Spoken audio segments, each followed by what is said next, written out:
you need. Looking for a roofing company with quality and service you can trust? Don't look any further. DiPietro Roofing Incorporated is a local residential roofing specialist you can count on. Don't miss out on DiPietro Roofing's fall specials. As always, estimates are free. Email us today at roofroof@cox.net. You can also call us at 573-9328 to set up an appointment today. And just remember, DiPietro Roofing is roofing done right. High Spirits Liquors on North Main Street in Providence is your source for craft beer, fine wine, and artisanal spirits. Come in and see for yourself why High Spirits was voted favorite Providence craft beer store 2 years in a row, or browse our extensive organic, biodynamic, and natural wine selection. Visit High Spirits Liquors at University Marketplace on North Main Street, or check out our Facebook, Instagram, Twitter, or highspiritsliquors.com for upcoming wine, spirit, and beer events. Welcome back inside the Dunkin' Donuts Center on this Sunday afternoon, the 13th of December, 2015. Craig Durham here today filling in for Nick Gagalis. Glad to have you along as we enjoy the third and final piece of this 3-3 weekend for the Providence Bruins, who come into today's contest with a record of 9-10-5-1 after being dealt their fifth overtime loss of the season last night at the hands of the Portland Pirates up in Maine. The Hartford Wolfpack, meanwhile, were victorious an evening ago, so each of these two teams 1-1 on the weekend, though the Bruins have secured 3 points while the Wolfpack have just 2 following last night's victory. Hartford comes in with a record of 11-13, 2-0. They're in that unusual, and I'm sure if you ask them, unfortunate position of being behind the Bruins in the standings, despite the fact that they have 2 more wins and exactly the same number of points. But the AHL standings now put more emphasis on win percentage, and the Bruins with a victory today will bring theirs to 500. And wouldn't that be nice for a team that has been languishing below that 500 marker for quite some time? A little bit of shakeup to the lineups tonight, especially for the Bruins as we look at the scratches. You start with the captain, Tommy Cross, missing his 3rd game of the weekend. Nothing too serious, but Tommy will be 0 for 3 this weekend in terms of games played. Perhaps the big surprise, Chris Casto is a healthy scratch tonight. Casto has been one of the top defensemen for this team, especially during this 6-game point streak, but he gives way to Frankie Simonelli, who gets back in the lineup. The other scratches, no surprises, Noel Ashari, Ben Sexton, Brian Ferlin, and Dalton Smith, as the Bruins have welcomed back Anthony Camara this weekend, that leading in large part to Smith being out of the lineup these last 2 nights. Just 2 scratches for the visiting Hartford Wolfpack. Rafael Diaz, dealing with an injury, will not play, and the 19th man, Tyler Brown, will be out of the lineup tonight. Brown's appeared in 22 of Hartford's 26 games, registering 5 points, but again, he will not be in the lineup this evening. The starting goaltenders, Magnus Hellberg gets the nod for the Wolfpack. Hellberg 8-7-2 with 1 shutout to his credit, a goals against average of .259 and a save percentage of .908. Meanwhile, Zane McIntyre makes his first start of the weekend, his 12th of the season. His record coming into this one, 4-4-3. His goals against average, 2.92, and his saves percentage at .886. Should be a good opportunity for Zane to pick up a victory against Hartford, something he's fallen just short of twice, having faced this team twice in Hartford, Connecticut, and both times having come away with an overtime defeat to his name. So he'll certainly look to turn the tide. The numbers have been good for McIntyre in the 2 games. The goals against average under 3. He's given up 6 goals, 3 in each. Both, again, overtime losses, both 3-2 losses at the XL Center in Hartford. As for Hellberg, he is unbeaten against the Bruins this year in 2 starts, 2 wins.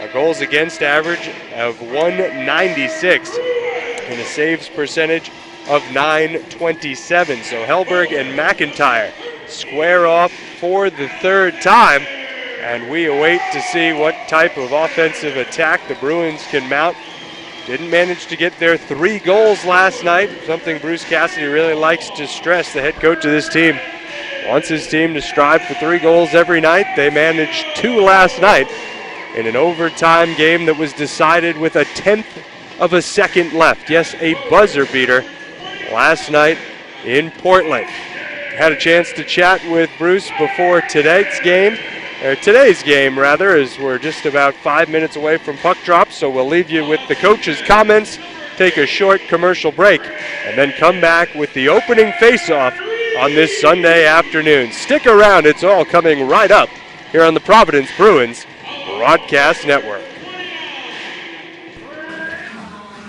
Here on a Sunday afternoon with Bruce Cassidy getting ready to face the Hartford Wolfpack for the second time this weekend. Now, Hartford came in here Friday night. They went home with a 3-1 loss. What did you learn from that game, and what can your team use from it to pick up another victory today?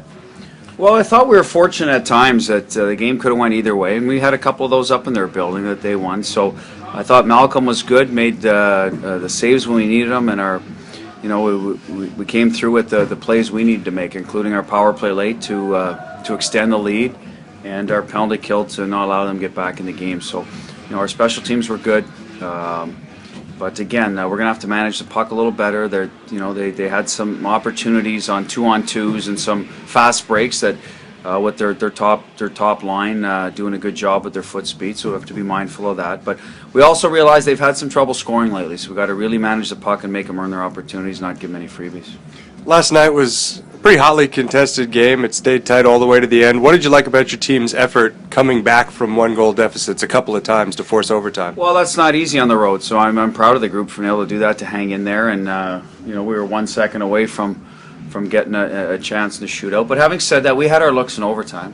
Certainly DeFazio had a good clean look. I thought a couple of times we were in for some good 2-on-1 opportunities, and we didn't attack at the right time, or our timing was off. But as far as overtimes go, I thought it was one of our better ones in terms of puck possession. They had certainly a breakaway late off a broken play, and then obviously the last shot where I think everyone just thought the clock would run out. So unfortunate for us. You want the save there, but you take the point, take the positives, and get ready for today. Do you ever remember a goal that late, literally the last 10th of a second or two, anywhere else in your career? No, I remember I banged one home in overtime in Pittsburgh once. We were playing the Penguins affiliate. But enough about me, Craig. Enough about me. I don't know how much time was left. No, I don't off the top of my head, but I'm sure I've been involved in one. I just Griff's seemed kind of late last week, was it not? It seemed like there wasn't a whole lot of time left. So that was one. Spooner in the playoffs in Wilkes-Barre. Dino's reminding me. Got one late. So they happen. You just always hope you're on the right side of them, not the wrong one. But last night didn't go our way. Well, appreciate it, Coach. Good luck this afternoon. All right, thank you. Your home is your castle, so when you think about painting or remodeling projects, who do you trust with your castle? DJ Rasmussen. Proudly serving castle owners since 1994, DJ Rasmussen Paint and Remodeling has built a solid reputation for honesty, integrity, and product knowledge. No project too small, no job too challenging. Call DJ Rasmussen Paint and Remodeling for your no-cost estimate today. 401-439-1741. That's 401-439-1741.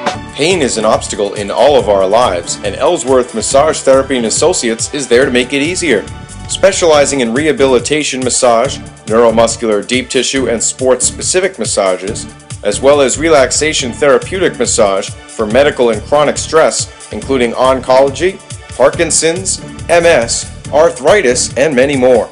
Schedule a first-time appointment at our new location on the 3rd floor of the Essner Chiropractic Pain Center on 7 George Street in Pawtucket and receive $10 off our regular price. Contact us at 401-206-1438, www.emta-ri.com, or you can follow us on Twitter at EMTARI for more information. Hi, I'm Paul Joyle from Mr. J's Havana Shop, located in Joyle's Liquors in West Warwick. We have the largest selection of premium cigars in Rhode Island at the best prices. Relax with your favorite cigar in our private lounge. We also offer free Wi-Fi. We are now introducing the all-new Grotto Series cigar, exclusive only at Mr. J's. Check us out at joylesliquors.com or stop by 90 West Warwick Avenue, West Warwick. Mr. J's Havana Shop, located inside Joyle's Liquors in West Warwick. Hermie Appliance and TV has been the neighborhood appliance store with all the answers for 3 generations. Head over to Hermie Appliance and TV, where sales and service equals satisfaction. Visit 15 Commerce Ave in Danielson, Connecticut, or call 860-774-8268 to shop for your new kitchen appliances today. Do you have a cough and you just don't know why? Maybe it's time to get it checked out and check out Primacare PC. Primacare is a large multi-specialty medical group serving southeastern New England with medical facilities and walk-in centers in Fall River and Somerset, as well as offices in Fall River, Somerset, Tiverton, Westport, and Dartmouth.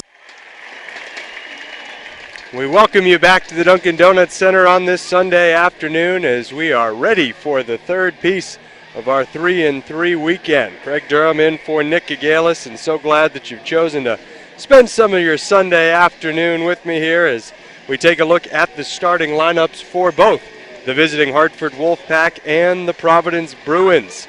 First for the Wolfpack, the trio up front, Jason Megna, the impressive center with Brian Gibbons and Adam Tambolini with him. The defensive pairing of Matt Bodie and Ryan Graves. Graves a big body, 6'4", 220 pounds. Meanwhile, for the Bruins, it'll be Chris Breen and Frankie Simonelli, the defensive pair. No Chris Casto in the lineup this afternoon, Breen's usual partner, though they did get separated prior to the third period last night. And the forward trio of Zarnik, DeFazio, and Koklachev.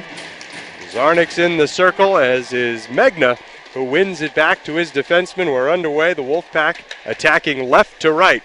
Fling the puck out of their own end, now dump it in deep to the Bruins end from behind the red line, and icing 13 seconds into the contest. Providence wearing their gold jerseys with black pants, white and black trim, and black numerals on the back. Meanwhile, it's the red, white, and blue look from this New York Rangers affiliate, the navy blue tops and red pants. Zarnik takes the draw in the right circle, opposite Megna once again. Puck is dropped and controlled by the Wolfpack as they take it down ice. Into the left wing corner, bodies collide. Simonelli back there again in place of Casto. As DeFazio works it free, walks it up the right wing side, plays it off to the Bruins bench, the bottom part of it anyway, and starts to work it out. Just 40 seconds into this one, DeFazio loses it in the neutral zone. Controlling it now are the Wolfpack. As both sides make a change, Simonelli spins to get it ahead to Koklachev at the red line. A backhand pass to Colby Cave, who starts the rush with bleed. A quick shot, quick save, and a rebound chance. A second save made by Hellberg before it's swept out of harm's way to the near side boards, and Hartford turns it up ice. Can't get past the blue line, however. Arneson gets it to Bleed, who dumps it in right side off the linesman, so it didn't get deep, but now it winds up in the right corner where Cave plays it to Griffith. Griffith indirect, back to Belmore at the right point. Shot didn't get through. Turnaround chance for Bleed. Deflects up into the glass. Now Belmore charges into the right corner. 2 versus 2, the scrum down there. And the puck squirts free. Belmore trying to sweep it with a backhand back to that right point area. But it's tied up again. Played up high off the glass. Gloved down by Hargrove. Turned up ice by Hughes for the Wolfpack. Desperate to get it out of their own end, they do. The Bruins send it right back in. We've got a whistle here with 18:20 to go. Scoreless game early in the first period. And looks like they'll drop the puck at center ice. So very good start to this Bruins game, this effort. That the third day of a 3-and-3. Sometimes you can look for some tired legs at the outset. Not the case here today. Now the Wolfpack control off the face-off. McCarthy plays it backwards. D to D, it goes over to Adam. Adam has it now At the Bruins blue line, he plays it into the right corner. First on it is Ben Youds, sweeps it around towards Phillips on the far side. And now a chance and some space for Chernichan. Across the blue line, it's offsides. Hargrove just a half step ahead of Chernichan, who had a lot of space with which to operate. But unfortunate for the Bruins, as this will have to come out and be a face-off in front of the Hartford bench. 2 minutes and 6 seconds into the contest. Gary Nunn centering the fourth line today. He's got Camara on his left, Hickman on his right. He wins it forward to Hickman. Puck pops up in the air in the Hartford end. Wolfpack settle it down in control. Flip it to the Bruins blue line where Matt Irwin gloves it and starts it the other way. One-handed in by Camara. It pops up in the air to Hickman, whose shot goes wide of the far side post. All the action taking place down in the Hartford zone. Bruins trying to play it back to the blue line. It's going to leave the zone, be chased all the way back in to the Providence end, where Yards will start it out from behind McIntyre's net. His indirect play off the boards results in a turnover. Now charging towards the net. A big shot from Graves that whistles wide of the near side. And now it's dumped down into the right wing corner. Walking with it, Alexic along the right board, sends it down low to O'Donnell, spinning behind the goal, tries a backhand. I think he was trying to center it, but the Bruins were quick to get on him and keep him from making any kind of play with the puck. Now it's dug out. Camara has it. Skates it out of his own end, dumps it from the red line before joining his teammates in a change. Koklachev already on the ice, starts the forecheck. There's Zarnik to follow it up. 16:40 to go in the first. No score, just 2 shots in the game. They both belong to the Bruins. Now a play, and the Bruins are going to have the first power play here.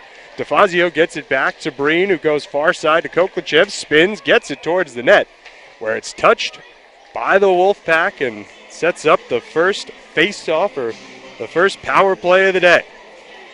Providence has the 3rd best power play in the American Hockey League this season, converting at a 21.7% success rate. Meanwhile, the Wolfpack penalty killers are very successful themselves, ranked 8th in the league, having stopped opponents 86% of the time exactly. Seth Griffith will take the face-off. Youds and Zarnik, the defenseman. Zarnik always plays that defenseman on the power play, at least the last couple of weeks. There's 16:26 to go in the first, and the power play is underway. One back by the Wolfpack, and they're able to clear it out. A quick play by Hughes to get it down ice, where McIntyre holds on to it, leaves it for Youds, who starts the rush up the center of the ice. In the center circle, a pass to Koklachev, who flips it in deep with a backhand in the right wing corner. Clear attempt blocked by the body of Koklachev, who then makes the steal to start the play. Walking with it now, handing it off to Zarnik was Griffith, and it's cleared down ice. So a successful start to the PK for Hartford. They'll put out 4 fresh skaters with 1:25 left on the Providence man advantage. Zarnik on the left wing side gains the zone, leaves it for Griffith, who sidesteps some pressure, makes a centering pass, which is then turned back to Zarnik, who goes far side with a pass. Shot on, rebound, chance it, Griffith scores! Seth Griffith makes it 1-0 Providence early here in the first period.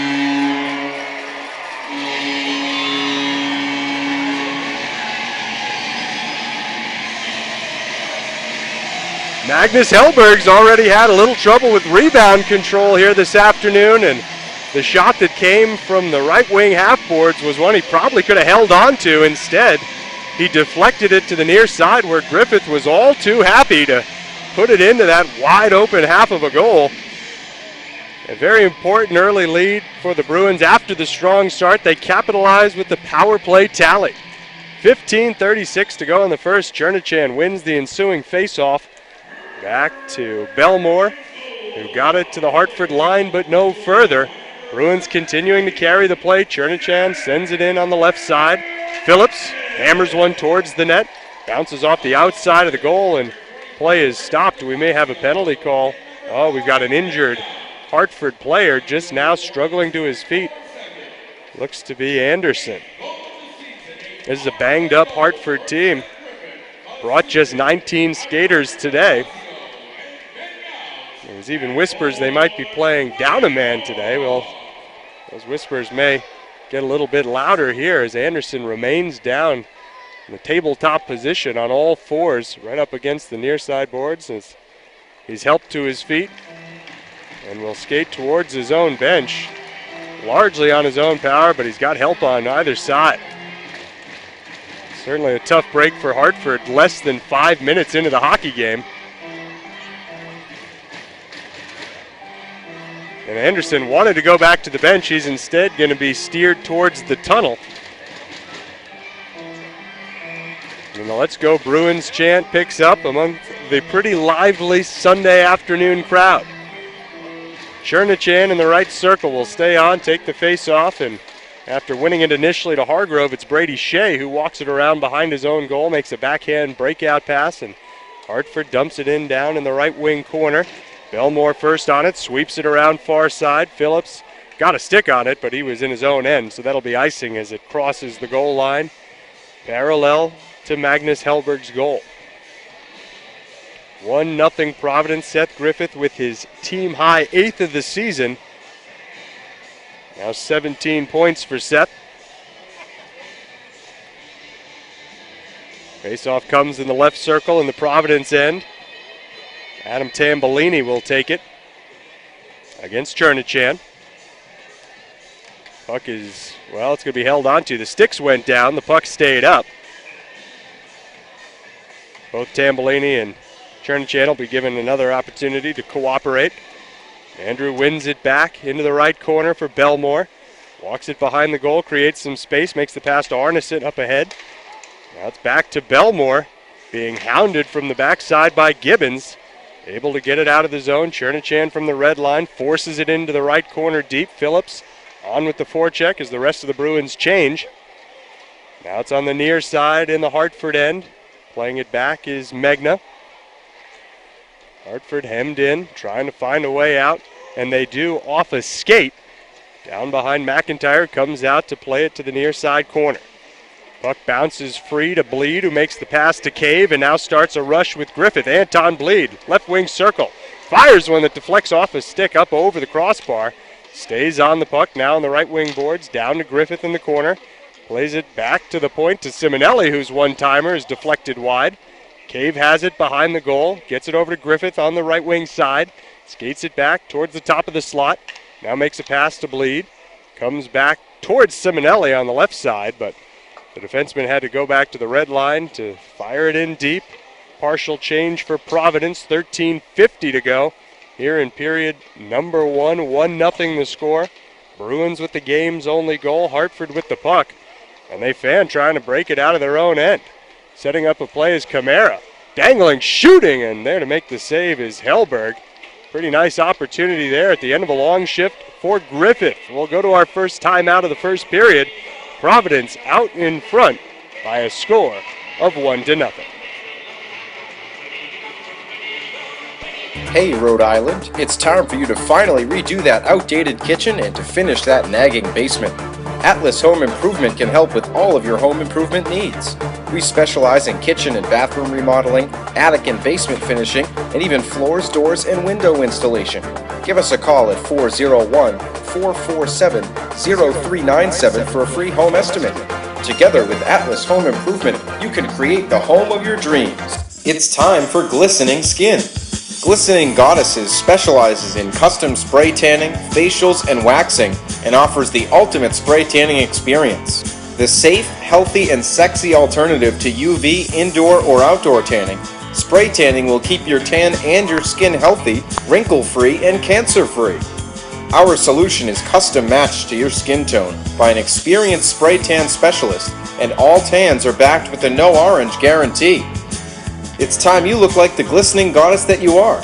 Make your appointment today. Call 401-454-GLOW.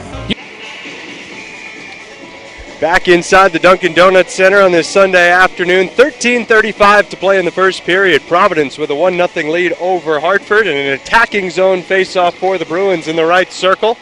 Controlled by the Wolfpack, but not cleared. Kept in with the right hand of Youds. Shot from the far side boards. Blocked before it got on target. Brady Shea with it for Hartford. Has his pocket picked behind the net. DeFazio scores, and the Bruins double their lead. Shea trying to be a little too cute in the left wing corner, had it stripped. Centering pass from Zarnik to DeFazio, who finished.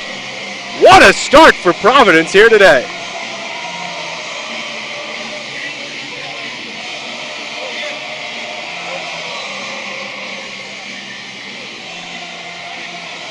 Top two lines doing their thing. DeFazio found a little bit of room inside the far side post. Now a stretch pass off the faceoff. Bounces, well, it looked like it was going to bounce back to the netminder Hellberg, but never actually did come to him. So the icing, the result off the faceoff. And Hartford will have a chance here to set something up in the Providence end. The Wolfpack still without a shot nearly 7 minutes into this hockey game. McCarthy taking the faceoff for Hartford. Wins it back to the left point. Stepping into a quick wrist shot that's deflected wide to McCarthy in the left corner. He's pressed up against the glass by Arneson. Zarnik comes in trying to dig it free. He does to Belmore. Gets it to Koklachev. Ahead to DeFazio. Flips it to himself, charging into the right wing corner. Brendan DeFazio leaves it back for Koklachev on the right side, who takes it back to the blue line. Sends it cross ice into the corner. DeFazio on it there. He sends it around behind the end boards to Koklachev, who takes a hit from Lindblad as he tried to make a backhand pass. And now the Wolfpack are able to pop it out of the zone. And they roll over the boards for a change. Bruins will change a few themselves. Belmore skating with it beside Zane McIntyre. Now he'll go behind McIntyre. Start the play to Arneson, left side. Touch pass attempted by Griffith for Hargrove didn't work, but the Bruins continue to charge it up ice anyway. Belmore over the blue line, sends it in deep with a backhand. Hargrove behind the net. Bumped off the puck, now Summers with it. Touches it with one hand ahead to Tambellini. Tambellini over the blue line, backhands it to Megna. Megna in the left circle. Sweeps out of trouble, and now it's down below the goal line where a backhand pass attempted by Gibbons didn't result in much. Now the Wolfpack start to set it up. Shot from the point, a wrist shot off the stick of Bodie is gloved by McIntyre, his first save of the afternoon. And truth be told, not one that was particularly challenging. Not a lot on that wrist shot from Bodie, and there wasn't a whole lot of traffic between him and the Providence goaltender, resulting in the kind of first shot that you'd like to see every Sunday afternoon, especially when 8 minutes have already been played. Alexic now out to take the face-off in the right circle, so we'll see if the Wolfpack can turn that positive offensive sequence into a little bit more sustained pressure here. Bruins have Chernachan out, and he'll win it to Phillips. Phillips skates it out of the zone to the red line where he dumps it in right side. Hargrove first on it. He one-hands it ahead to Chernachan now in the left corner. Chernachan trying to step away from the pressure of Alexic, who staples him up against the boards, but he's able to make the play.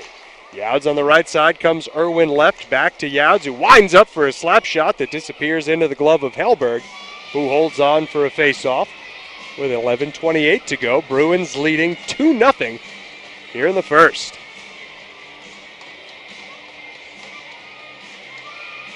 Certainly, 2 goals came much easier this afternoon than they did last night when they had to scrape and claw for 2 Austin Zarnik goals to erase 1-goal deficits. Second one came late in the third period to force overtime. Now off the faceoff comes to Irwin, who winds up for a slap shot off a leg. Stays in the Hartford end, around to the right wing half boards. Youds came in to play it, but then backed off as Rivik got there first. Shot came in, and Hellberg covers up for a faceoff. Quick shot from those right wing half boards. Hellberg was surprised initially. It bounced off his padding, and his defenseman, Ryan Graves, just handed it back to him to cover it up for that faceoff. Fresh group of Bruins come out. Same bunch of Wolves remain on the ice. Gary Nunn to take the faceoff in the left circle. Nunn, Camara, and Hickman, the fourth line today. A little different fourth line than when you have Chernachan and Smith out there. Much smaller unit here. And Hartford wins the faceoff, clearing the zone. Now they touch it into the Bruins left wing corner. On it first, however, was Arneson. And now it's Hickman on the attack. Hickman drops it for Phillips. Now backhanded by Hickman, glove down by Graves, who starts it the other way to Nearing. Nearing can't get by Arneson, who's looked really good in his first weekend back to action. Belmore skating with pressure on his backside from Rivik, makes the play off the boards below the benches. The Wolfpack control in their own end, started up ice with 10.5 to go here in the first, trailing by 2. Puck bounces to the Bruins. And now it's Youds from behind his own goal, waiting for the troops to assemble. Hickman goes off, finishing the line change.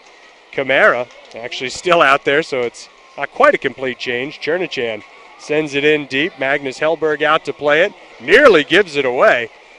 Wolfpack control, however, and halfway through the first, they dump it into the right corner. Comes around to McIntyre, who settled it down, now to the far side, where Youds is on it for Providence. His pass ahead, intended for Phillips, was beyond Zach Phillips, but a good second effort. He's able to clear the zone. Hartford now D-to-D in their own end. They go over to the far side to Summers, who comes back around to Bodie. Bodie's pass ahead to the red line, controlled by Megnu, charges in, right circle, takes it around, tries a wraparound. Closed off by McIntyre, and now McCarthy has it behind the goal. Youds with a good stick. Works away from Tambolini. Got Tambolini down to the ice. That was really nice work from Youds. But those two continue to battle, and the puck bounces to the left point, where fresh off the ice, charging in was Gibbons. Gibbons has it, turns around. A quick shot on the rebound for Tambolini, and a great save made by McIntyre. 9:19 to go in the first. 2-0 Providence. More to come right after this. Your health is the most valuable asset that you have. The physical therapists at Healy Physical Therapy and Sports Medicine understand how important it is to keep you in the game of life, work, and sports. Regardless of your age, the experienced therapists at Healy Physical Therapy will customize a treatment plan that will get you results by using a top-notch, innovative approach to people with musculoskeletal, orthopedic, sports, neurological, and work-related injuries. Located in the state-of-the-art facility in East Providence, you can find out more at HealyPhysicalTherapy.com or call 401-438-0905. The AHL season is here, and AHL Live is your ticket to all the action. AHL Live has every game, including both home and away commentary. Watch live or on demand, full or condensed games. Watch free highlights from around the league. With streaming to your tablet, phone, or computer, you'll never miss a moment of the action. Plus, you can watch up to 4 games at once on your PC with Quad View. Single game, multi-game, and season passes are available. If you want all the action of the AHL, then you need AHL Live. And we welcome you back here on AHL Live. Thanks for tuning in. Craig Durham in for Nick Gagalis today, and it's going to be a face-off in the Bruins' end. One back by Zarnik to Breen, who makes the play to DeFazio, gets it out. But the Wolfpack quickly on it and dump it back in. DeFazio ahead to Koklachev, who rushes it up ice. Now down in the right wing corner. Takes it behind the net. Pressed up against the glass by Brady Shea. It's kept in at the blue line, however, by Breen. Tried to further it down deeper into the zone, but instead swept it up over the glass into the seats. So face-off will come in the Providence, or rather Hartford end, with 8:57 left in the period. The first period, which the Bruins lead 2-1, they've outshot Hartford 7-2 to this point. Zarnik will take the face-off. He's got DeFazio and Koklachev to his right. Breen back at the left point. Zarnik wins it back, but nobody there to grab it. It's Breen who skates backwards with it into his own end, makes the backwards sideways pass, I should say, D-to-D to Simonelli. In the neutral zone, puck changes hands a few times. Simonelli back on it, plays it over to Koklachev on the right side. Things looking a little sloppy here from both sides. Nobody can find clean puck possession. Now Summers will try from behind his own net. He gets it to Graves. Tried to make a breakout pass, intercepted by Zarnik, who gets it to Koklachev in the right corner. Koklachev back to Zarnik, all this on the right wing side. Bruins on the attack. Belmore, top of the slot, wrist shot, and a save made by Hellberg. Magnus Hellberg has let pretty much every puck that's come on him bounce off him. He just hasn't had a lot of rebound control. It led directly to the first goal of the game. 8 minutes and 5 seconds left in the first. The Wolfpack dump it in. McIntyre out to play it to the left wing boards. And backhand pass from Bleed, intercepted, and a quick wrist shot, a big save made by McIntyre. Luke Adam was in point blank, and you could hear the groans come up from the crowd as Bleed made an ill-advised pass in his own zone, just basically set up Adam to walk right in and pick his spot. Huge save from McIntyre, who's been good when he's been tested here ever since that first shot came on him a few minutes ago.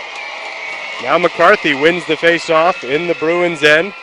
On the puck, down below the goal line. McCarthy takes a hit from Irwin. In the left wing corner, they battle. Irwin had it for a moment. Now McCarthy finds it again himself.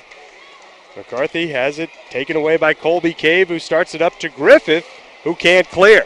Here's a quick shot and a save right between the pads. McCarthy fired that one from the far hash of the right circle.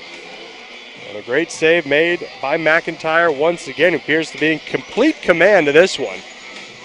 7:31 left in the first period. Bruins 2, a power play goal for Seth Griffith, and a goal for Brandon DeFazio on a nice feed from Zarnik.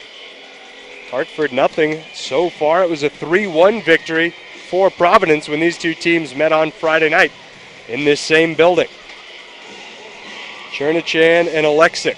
Well, it was to be Alexic, but Sean O'Donnell, now they're going to go with Tarnaski instead to take the face-off. In any case, Chernichan wins it back to Arneson, who skates it behind his own goal, starts it out far side to the blue line and to the red line where he dumps it in. Looked like for a second it might have gone into the Hartford bench, but no, Phillips has it behind the goal. Zach Phillips feeling some pressure from Summers. Puck goes to Tarnaski. He's unable to clear. Belmore steps in and chips it in deep. Phillips trying to find it behind the net. A battle with Bodie is won by the Wolfpack. As they started up from the red line, it's dumped in by Tarnaski. He and Hargrove bang each other as Belmore finds the puck. Got it ahead to Phillips, who couldn't control it his own blue line. Turnover to the Hartford Wolfpack, and now from the red line, Alexic sends it in left side. Simonelli on it first, now Arneson. Ahead to Koklachev, left wing side. Koklachev, one man to beat, couldn't do it. But the puck comes to DeFazio, tries to go far side again, misses wide with a quick wrister. Gets the puck back in the left circle, drops it off for Zarnik. His wrist shot, a rebound in the crease. There's a whole lot of chaos, and the puck winds up in the right corner. Hartford on it, controlling it carefully is Graves. Great quick shot from Zarnik low. Bounced off the pad of Hellberg, and Koklachev, it looked for a second, might be the first man to it. Instead, the Wolfpack collapsed well, but now Kamara the other way. Dangles, backhand shot, save, and the puck was trickling towards the goal line before Hellberg fell back on it to freeze it for a face-off. More good pressure from the Bruins, who are out shooting Hartford 11-4 and lead 2-0 as we take our final timeout of the first period. Look out in the street there. You know what you don't see? My car. Because I had to sell it to pay the lawyer I hired when I got busted for drunk driving. Know what else you don't see? My girlfriend, who decided that a guy with no car and no license and no money was no fun. So now she's going out with that creep Nathan. Cops are out there, and they'll see you before you see them. They're cracking down on drinking and driving all across the country. Drive sober or get pulled over. Sponsored by the Rhode Island Department of Transportation. If you're in need of a great employee, MoLife can help you.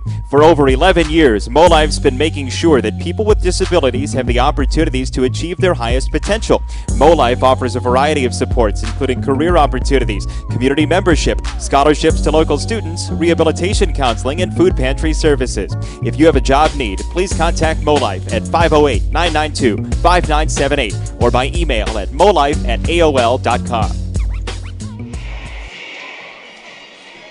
The kids are dancing and having a good time here as their team, the Providence Bruins, leads 2-0 with 5:58 to go in the first.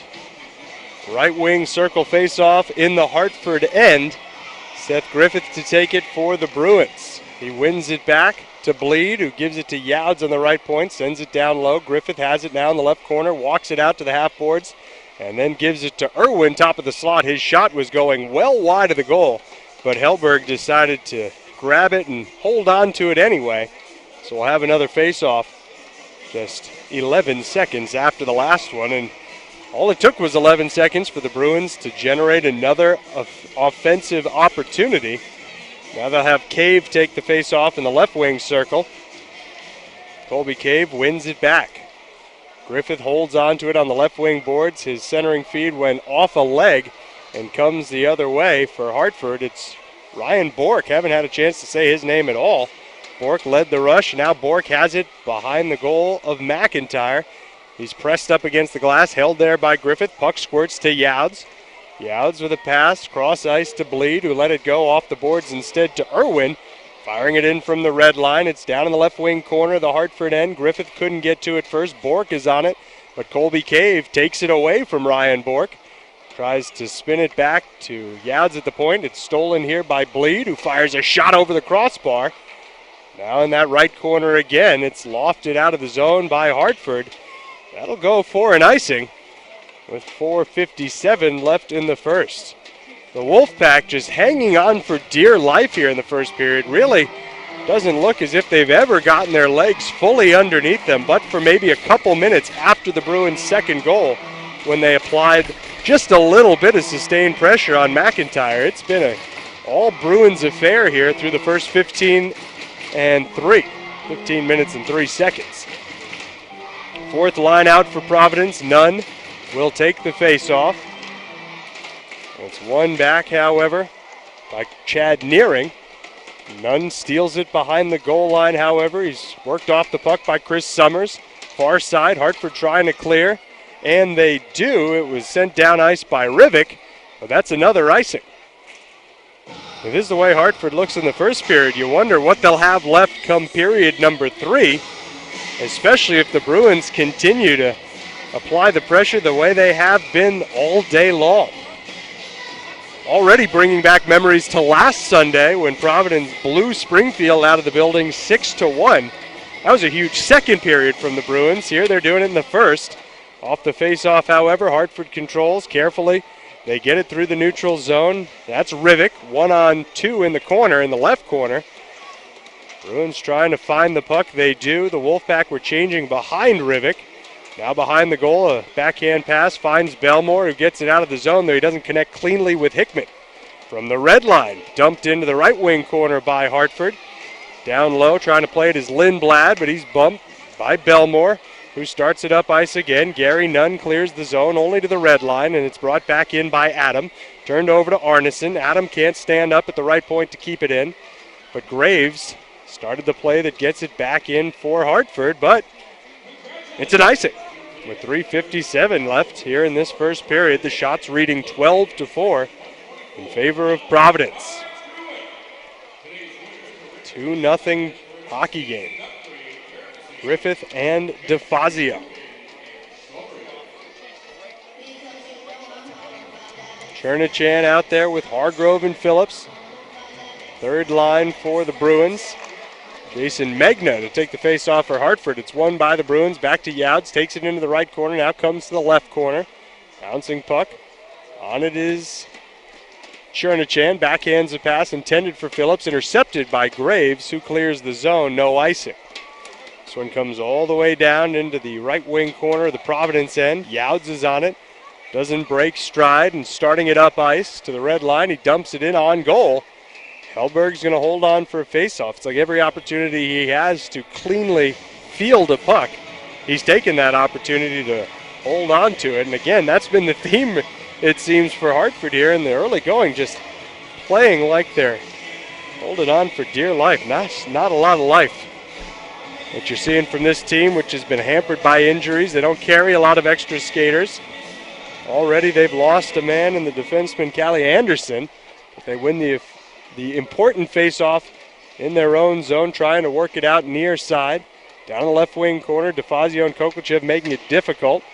Comes now to O'Donnell. O'Donnell can't find an easy pass, but on the near side boards, it's intercepted by Alexic, and it comes up the other way. O'Donnell in the left corner, can't beat Irwin. It bounces off his skate.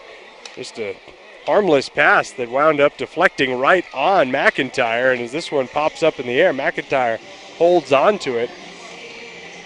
That was one of the best opportunities for Hartford to score a goal in this game, and I don't even think anybody on the ice, but fortunately, McIntyre was aware that that puck wound up on target. So now in the right circle, it'll be Megna trying to win it and set something up. Colby Cave to take the draw for the Bruins.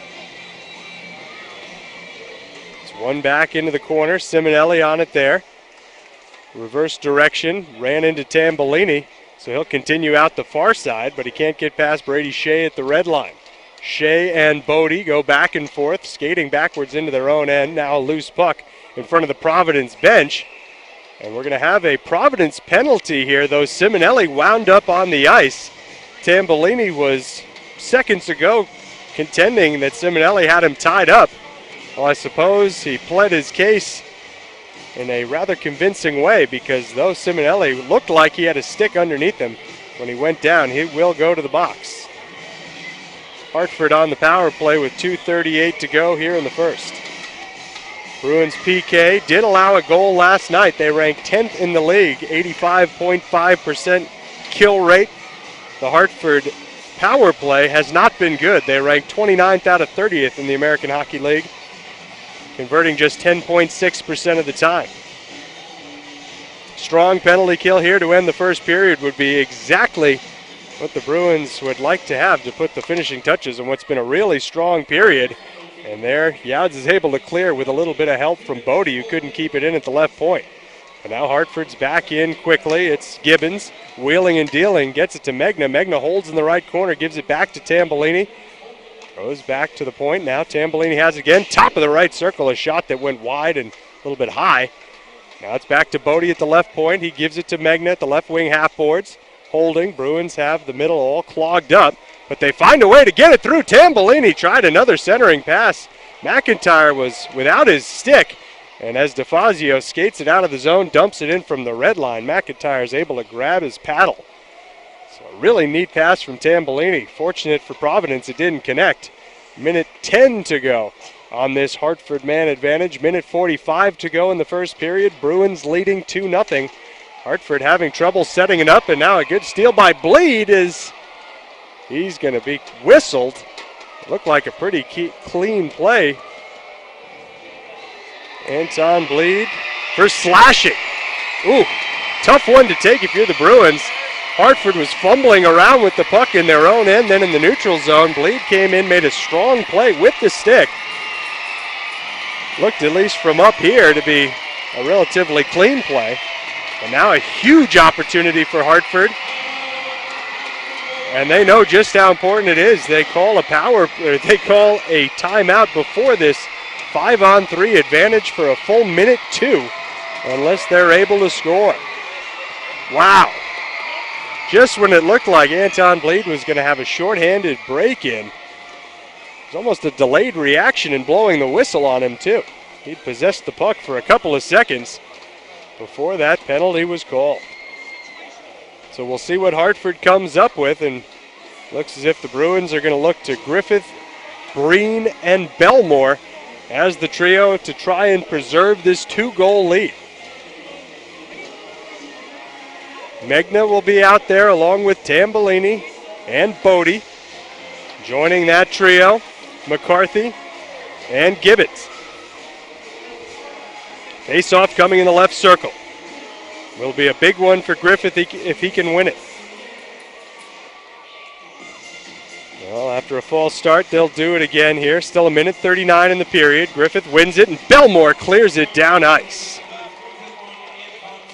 Huge start to this 5-on-3. Now 52 seconds left in the 5-on-3.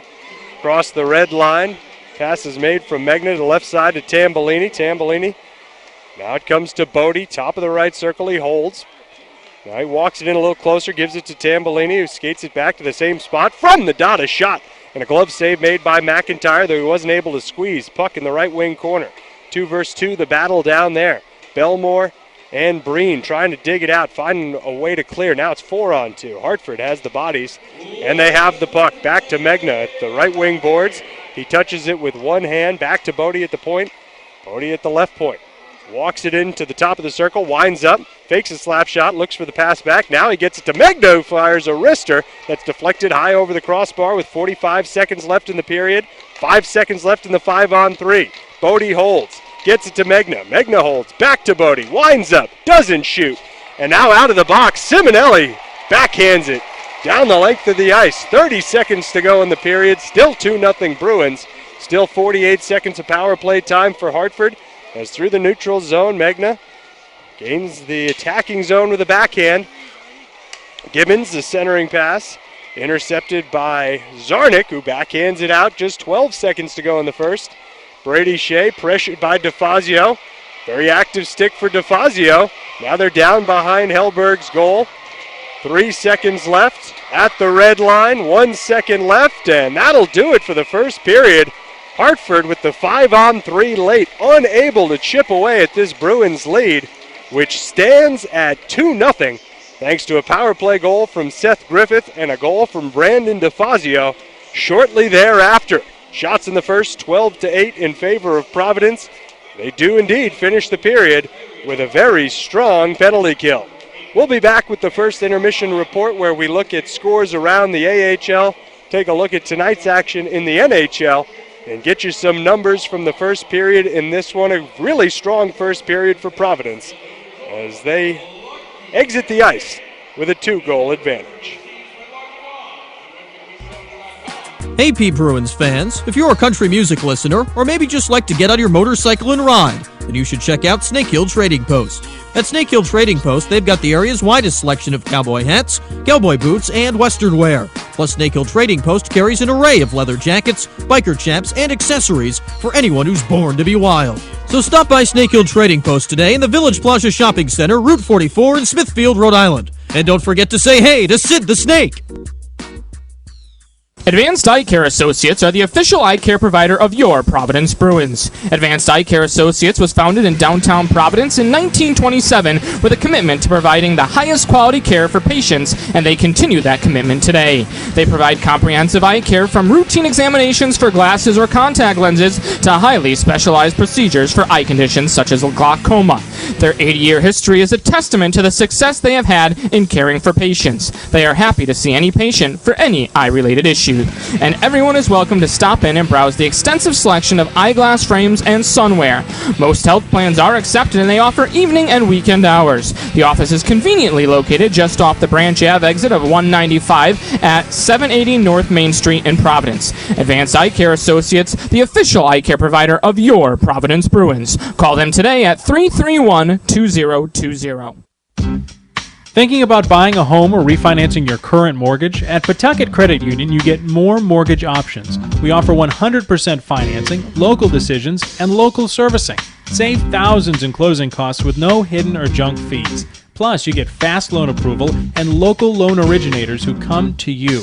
Credit problems are okay, with credit scores as low as 525. Call or visit Pawtucket Credit Union today for a mortgage to fit your needs. Pawtucket Credit Union, the smarter way to bank. Prepare for the holidays. Freshen up the look of your home with a new interior or exterior lighting from the lighting shop at Crown Supply. Visit our full-service lighting showroom for all your home's lighting needs. Mention this ad and be entered to win a Bruins table lamp. Crown Supply has been the first stop for contractors and electricians for 60 years. For tools, electrical, lighting, or fire alarm equipment, choose Crown Supply. Conveniently located at 26 Silver Spring Street in Providence, Crown Supply can be found online at www.crownonline.com. All of us at Crown Supply wish the Providence Bruins a great season.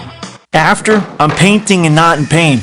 Before, I was in a whole lot of pain. Then came University Orthopedics. 9 specialties, from pediatric orthopedics to my personal favorite, back surgery. Before, I couldn't paint without pain. After, my biggest worry is Navajo white or linen white or China white. So, what are you after? University Orthopedics can get you there faster. Providence, East Greenwich, and Newport. 401-457-1500. UniversityOrthopedics.com.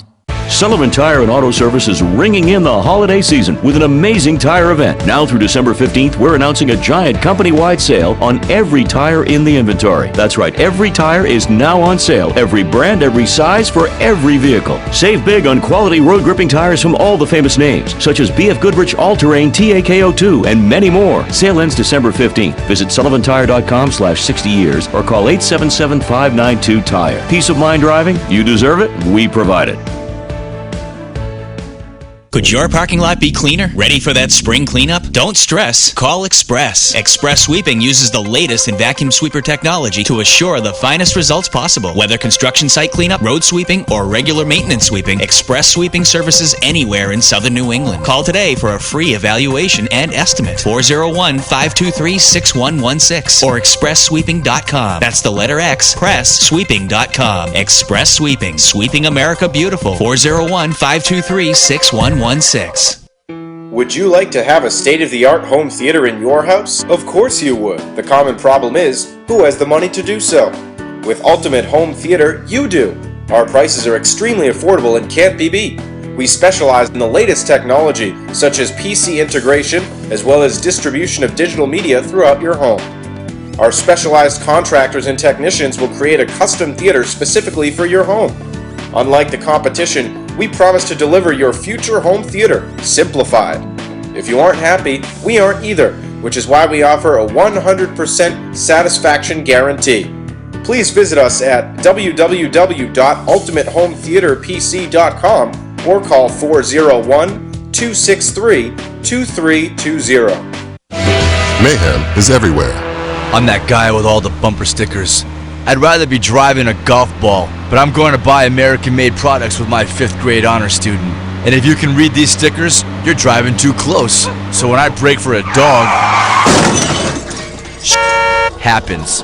So coexist with Allstate, where agents help keep you protected from mayhem. Like me. Call Wakefield Allstate agent Bill Hannon today. Welcome back to the Dunkin' Donuts Center, where the Providence Bruins have a 2-0 lead after 20 minutes, having outshot the Hartford Wolfpack 12-8. The 2 goals early in the first period. Seth Griffith on the power play at 4:24. Brandon DeFazio after the Brady Shade turnover. That was at 6:40, and it was set up a lovely pass from behind the goal line by Austin Zarnik, who last night had a pair of goals himself. So a really successful start, but still a lot of hockey left to be played here. And we will look around the rest of the American Hockey League, which today is seeing 7 games being played. Well, just a few being played right now, I suppose, a few more later on. The 2 games in progress are actually both in Canada. Up in Winnipeg, the Manitoba Moose are hosting the Milwaukee Admirals, the second of back-to-back matchups between those 2 teams. Manitoba and Milwaukee tied 1-1 at the end of the first period. The matchup between those 2 teams last night saw Manitoba outlast Milwaukee 3-2. So the Moose, just 6 wins on the season, trying to make it back-to-back at home against Milwaukee, who's got 15 wins to their credit already. Toronto hosting Utica today at the Ricoh Coliseum, and that's 1-1 in the waning seconds of the first period. Toronto with an Eastern Conference best 20 victories, trying to continue to pour it on today. Utica has a goal from Malcolm Subban and PK Subban's brother Jordan. Jordan, who last year was playing in Belleville of the Ontario Hockey League, has a goal in the 1-1 contest there. Everything else in the league later on this evening. Hershey is in Bridgeport at 5 o'clock Eastern Time. Grand Rapids travels to Iowa at 5 o'clock Eastern Time. Grand Rapids winning again last night, their 10th straight. It's Texas and San Antonio in the Battle of the Alamo, or something like it, at 5 o'clock Eastern Time at the AT&T Center in San Antonio, Texas. And then at 6 o'clock Eastern Time, 3 o'clock Pacific, the Ontario Reign hosts the San Jose Barracuda out west. In the NHL, just 3 games on the docket today. The Islanders hosting the Devils at 5 o'clock. The St. Louis Blues host the Colorado Avalanche at 7 o'clock Eastern Time. And the Chicago Blackhawks host the Vancouver Canucks at 7 o'clock Eastern Time as well. That game on the NHL Network. Vancouver, 30 points this year, are 8 games under 500 if you can look at it one way, but they're at 500 if you look at it another way. They're 11, 11, and 8, finding a way to record points in 19 out of 30 games, despite the fact that they've won just 11 out of those same 30. We'll take a quick look at the NFL scoreboard here as well, as there is a lot of action taking place this afternoon. 2 big blowouts. Seattle up 35-6 over Baltimore, and Carolina up 38-0 over Atlanta as their march towards a perfect season continues without missing a step. Washington with a 3-point lead over Chicago, 24-21 late in the fourth quarter. Pittsburgh with an injured Andy Dalton is beating Cincinnati 26-13. The Cleveland Browns winning 24-3. So we'll see how the Browns figure out a way to give up 21 points in 2 minutes, or in all seriousness, perhaps even hold on for a victory with Johnny Manziel at the helm. Jacksonville up big, 37-16 at home against Indianapolis. Kansas City leading San Diego 10-3, as that one's in the closing seconds. The New York Jets up 30-8 over the Tennessee Titans. Philadelphia up 22-20 over Buffalo. Still a lot of time left in the fourth quarter there. St. Louis 21-14 over Detroit. And the New Orleans Saints leading the Tampa Bay Buccaneers 24-17. A lot of exciting games in the NHL today, or rather NFL today. But we'll remind you it's 2-0 Providence here in Providence over Hartford, and we'll be back with the second period right around the corner. When it comes to plumbing, heating, and drainage supplies, the last thing you need is a hassle, right? Well, that's why we here at Seekonk Supply pride ourselves on top-notch service. And now Seekonk Supply is a more convenient option than ever. With locations in Rehoboth, Providence, and North Attleboro, and now a new store in Bridgewater, Seekonk Supply remains the trusted source for plumbing, heating, and drainage material. Be sure to check out our new store in Bridgewater at 60 Fireworks Circle. That's 60 Fireworks Circle in Bridgewater. Seekonk Supply, never standing still, always on the move.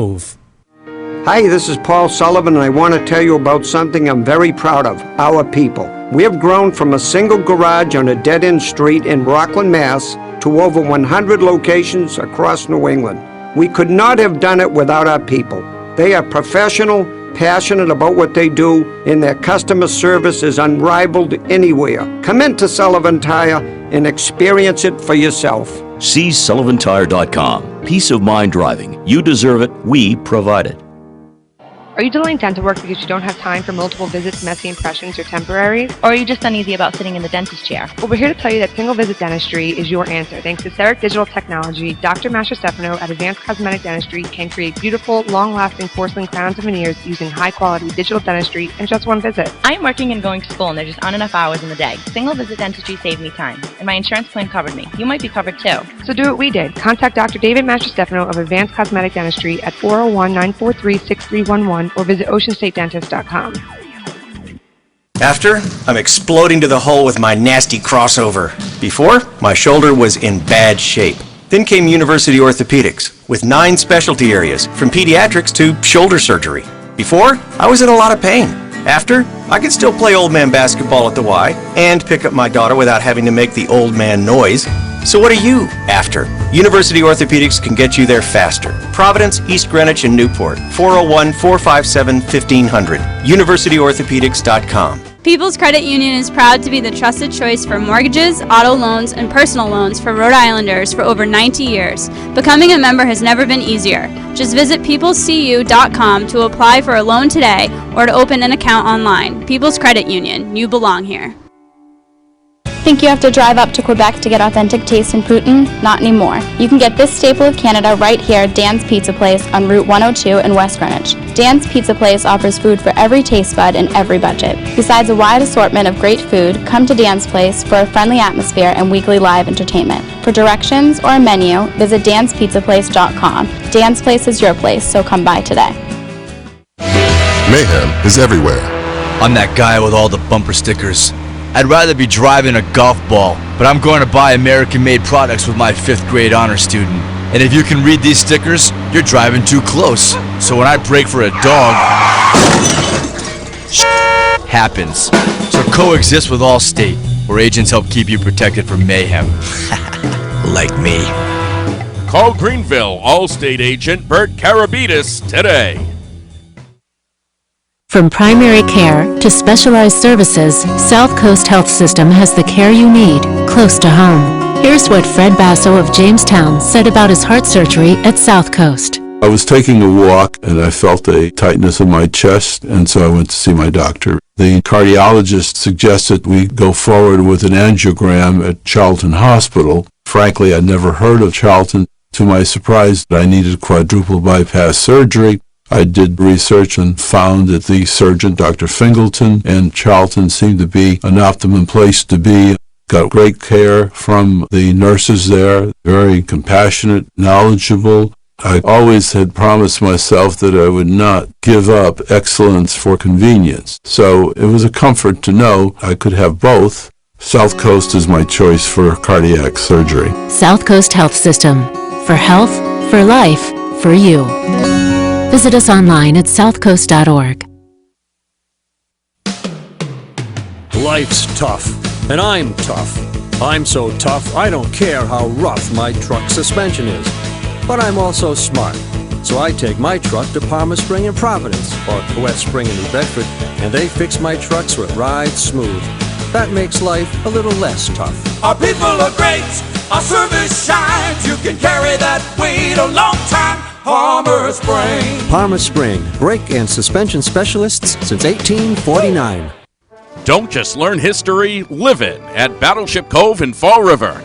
Come aboard and explore the largest collection of naval ships in the world as the past comes alive just 20 minutes from Providence.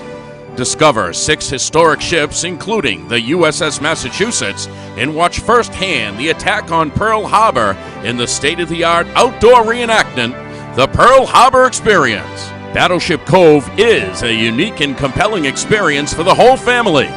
Visit battleshipcove.org for hours and more information. Cover all your electrical needs with electrical wholesalers. With brand new state-of-the-art locations throughout New England and growing, EW supplies everything but the electrician. EW helps build the world in your community, providing service to construction, commercial, institutional, and residential sectors alike. With counter pickups located in Massachusetts, Rhode Island, and New Hampshire, it's supported by a 150,000 square foot central distribution center. For all your electrical supply needs, call electrical wholesalers at 800-522-3232. That's 800-522-3232. Or stop into any EW location and learn more about their innovative customer programs. Welcome back to the Dunkin' Donuts Center as we get you set for the second period of play as the Bruins take the ice with a 2-0 lead. As we take a look at some of the numbers from the first period, the shots on goal, 12 for Providence, 8 for Hartford, the 2 goal scorers. Seth Griffith, his 8th of the season. Brandon DeFazio, his 6th. DeFazio and Youds, the helpers on Griffith's power play goal at 4:24. Zarnik and Koklachev, the assists on the DeFazio goal. It was a really nice play at 6:40 of the first period when Brady Shea was skating with the puck behind his own goal. He was bumped into by Koklachev, who nudged it to Zarnik, who made the beautiful feed to DeFazio, didn't miss, sneaking it inside the far post. A picture-perfect goal for the Bruins, who are on the ice, still awaiting the Wolfpack, and now finally they come out of the tunnel. You know, there was a split second where I thought we might not see the Wolfpack. They just didn't play as if they really wanted to be here in that first period, but glad to see they're back on the ice, and I can have no doubt that we will be seeing a stronger effort from the Wolfpack here. They had 8 shots, but didn't have one until about the 7-minute mark of the first period, and had a few late, including a few shots during a 5-on-3 man advantage that lasted for over a minute. They will be on the power play for 21 seconds when the puck is finally dropped here to begin this second period. Bruins 2 for 2 on the PK so far, trying to make it 3 out of 3, and if they can kill off these last 21 seconds, they will be. Meanwhile, Providence 1 for 1 on the man advantage. Didn't waste a lot of time either. Zane McIntyre in net. The Bruins will be attacking left to right across your device. However, you're tuned in today. Glad to have you along as the Wolfpack in their red, white, and blue look will be attacking right to left.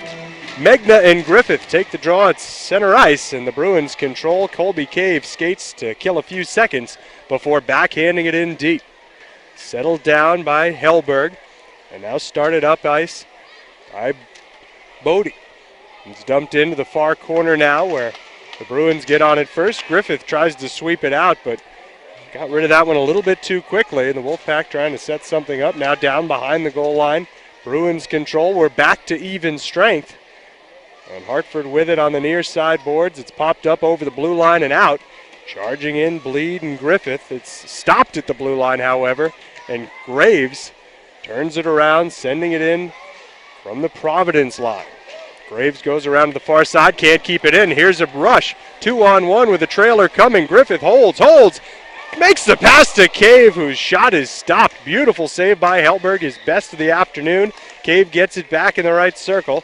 Charges down towards the corner, takes a hit from Summers, who backhands it around to Griffith, who walks in, far side, shot save, rebound chance. Griffith has it back, tried to feed it in front.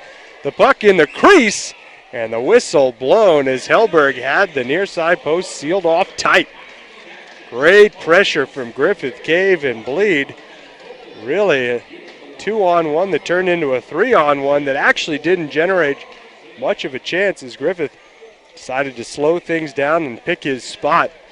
Eventually the play caught up with him, but hey, a couple of good chances for the Bruins already with a 2-goal lead now with the only 3 shots of this period.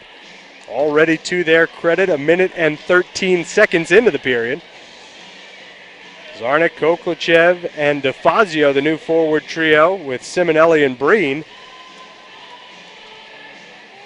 Alexic to take the face-off for Hartford, and he'll win it back into the right wing corner where Chris Summers gets it out to the red line, touched by Simonelli, down into the Providence end. Bork sets it up, a quick shot and a big save made on Nearing by McIntyre. Ryan Bork had a lot of space and didn't want to use any time. He just quickly centered that pass, and a great opportunity. How many good looks now? We start to tally them up, have the Wolfpack had from that area directly in front of McIntyre's crease. Quite a few, I'd say 4 or 5. Nearing will stay out to take the face off in the left circle. Zarnik will stay out as well. It's one back, but it splits the D. Racing back to get it is Hughes. Hughes and Shea, the defenseman, back behind the goal line. Hughes makes the pass ahead to Rivik. Rivik's pass to Bork. Now he carries it in left wing side down towards the corner. Centering feed, doesn't connect. Goes to the right wing corner where Hughes pinched in to play it. Simonelli knocks him off his skates. And the Bruins wind up with the puck. Zarnik plays it up ice towards Koklachev, who stuck his stick out to play the puck. Brady Shea went tumbling down, but no call as Hartford has it in deep once again on the left side. DeFazio on it there. DeFazio held up against the glass by a couple of Wolfpack players. And now it's dug out, sent back to the left point where Bodie's shot was blocked, but it blocked right to Bork. Another centering feed from Bork. This time it's deflected out of the zone, and Rivik from the red line pivots and sends it in deep. Breen on it. 2 minutes and 30 seconds nearly have elapsed here in this second period. Now 2.5 gone, 17:30 to play. 2-0 Providence. Tarnaski makes the pass over to Alexic. Alexic rushing on the right side. Being bothered by Hargrove. Still gets off a backhand pass. It's blocked by Irwin. Irwin from the right corner. Walks it out across the blue line into the neutral zone where he dumps it ahead off the skates of Simonelli. And that play is offsides as Hargrove was already in deep. We'll see, they may even call this intentional offsides. Not sure how the officials gauged Simonelli's understanding of where his teammates were. Looks as if the face-off, though, will be just behind the Hartford blue line, right in front of the Providence bench with 17:10 left to play in the second. Nunn, Hickman, and Camara, the forwards for Providence. McCarthy won it forward but couldn't follow it up as the Bruins make the play to dump it in deep. Graves with a careful backhand to Hughes on the far wall. He and Youds collide and go down to the ice. Meanwhile, the puck squirts to Hickman. Hickman walking it towards the slot. Good stick by McCarthy to stop him in his tracks, though the Bruins have the puck now in the right corner. Kamara shoved to the ice. Pops back up, is pushed back down again by Hughes. Puck pops to Nunn. Nunn in the right corner, takes a cross check from Graves and able to work it back to Youds at the right point, who sidesteps the pressure, gets it in deep. Kamara on the left side. Back to Nunn in the right corner, looking for a centering pass. Instead, back to Youds. Youds backhands it to Nunn, who fills in at the right point. His cross-ice pass off a good stick. That was Luke Adam who got in the way. Bruins chase it back into their own end. They'll try to set it up once again. Play made ahead to Griffith just on the ice. Griffith bangs it to the near side boards. Nunn couldn't get to it before Lindblad, who fires it in deep behind McIntyre, settles it down. Now played ahead to Griffith. Griffith goes wing to wing, and it's Bleed chasing it into the left corner. Anton Bleed reverses direction. Backhand pass to Breen at the point. A one-timer off his stick, deflects to the right wing boards. And on it there first for Providence is Bleed. He's bumped off the puck. Brady Shea ahead to Tambellini. Good back check by Griffith to pop the puck free. Now Shea at the red line. Crosses over the blue line, bringing it into the Hartford attacking zone, but loses possession in the corner. Griffith starts it up the other way, skates it in front of the benches. Now gains the zone. In the left circle, he pulls up, holds. Back to the point to Breen. In the slot, he gives it away, and here's Tambellini, 2-on-1. Holding on to a quick shot in the right circle was Megna, and that one went wide of the near side post. Now Griffith has it in the slot. Bruins on the attack. Griffith skates it over to the left circle. Now backs into the boards. Comes cross ice to Belmore. Belmore's shot is deflected off a stick of Bodie up over the glass into the netting. So we'll have a face-off 5 minutes into the second period with the score still 2-0 Providence, trying to beat the Hartford Wolfpack for the second time this weekend. It was a 3-1 win on Friday night. It was a 3-2 overtime defeat last night for the Bruins in Portland to snap the win streak at 5. Point streak still very much alive at 6 in a row, and certainly would be nice to continue that streak with a W here today. Off the face-off, DeFazio's backhand centering feed to Koklachev, bounced off his stick to Bork. On the right wing boards, he skates it out. And now he comes left side.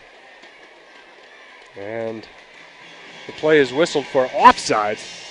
14:46 left in the second. One shot for Hartford here. Very slow start to the period again for the Wolfpack.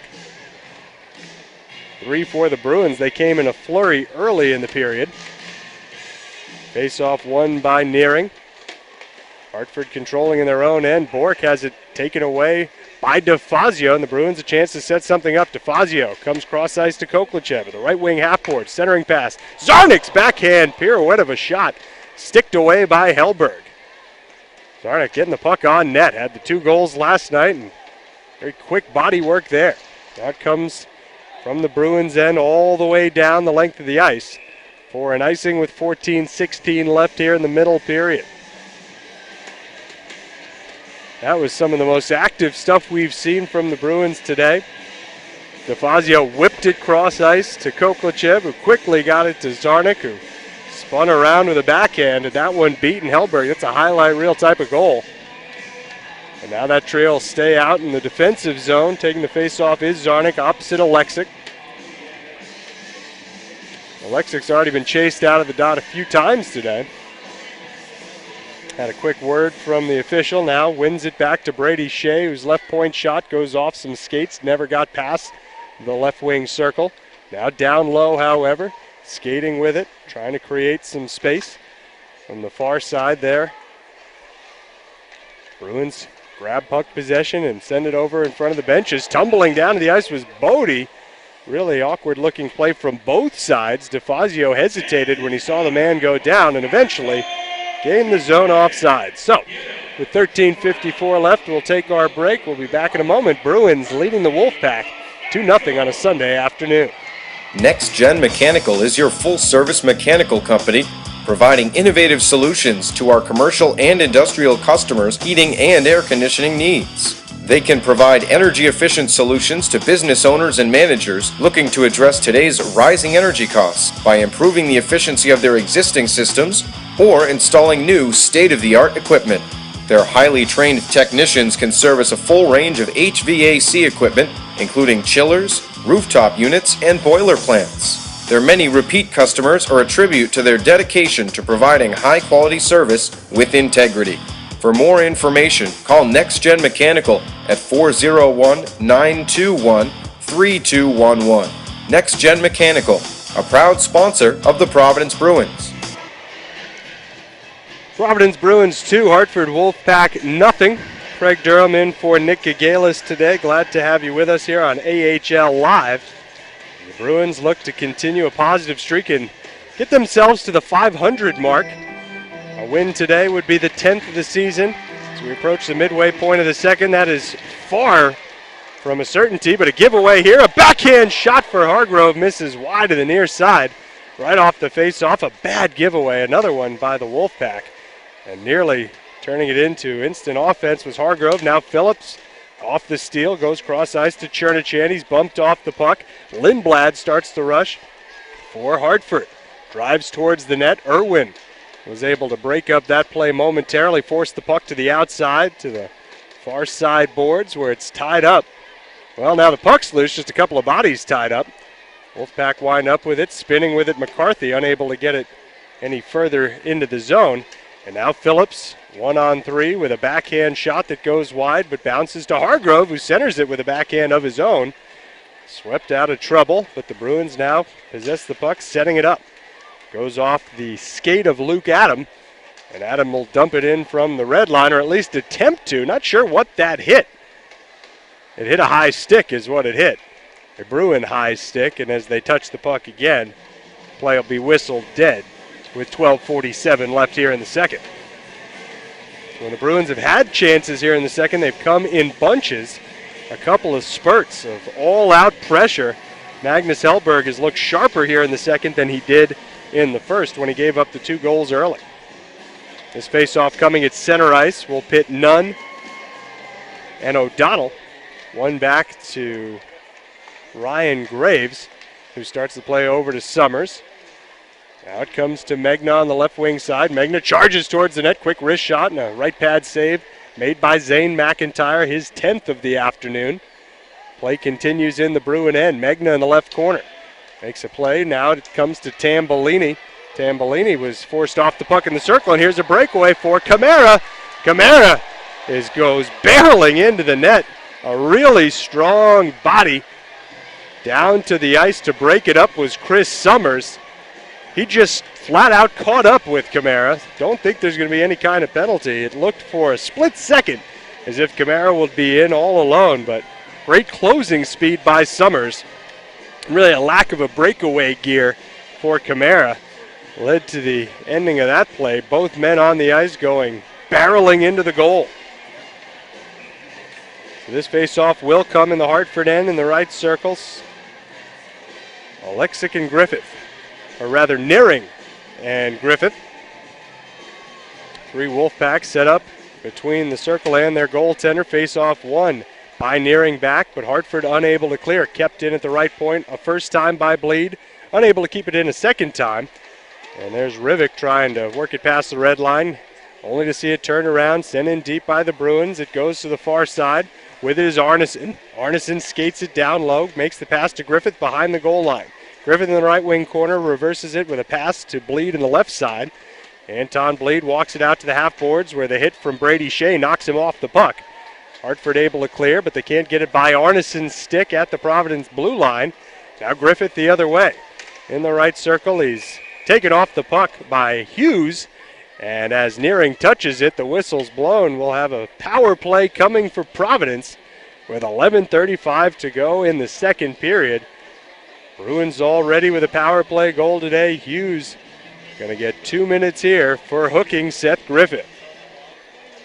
It's funny, right before the play was whistled dead, I was going to mention how much time Griffith has been on the ice today.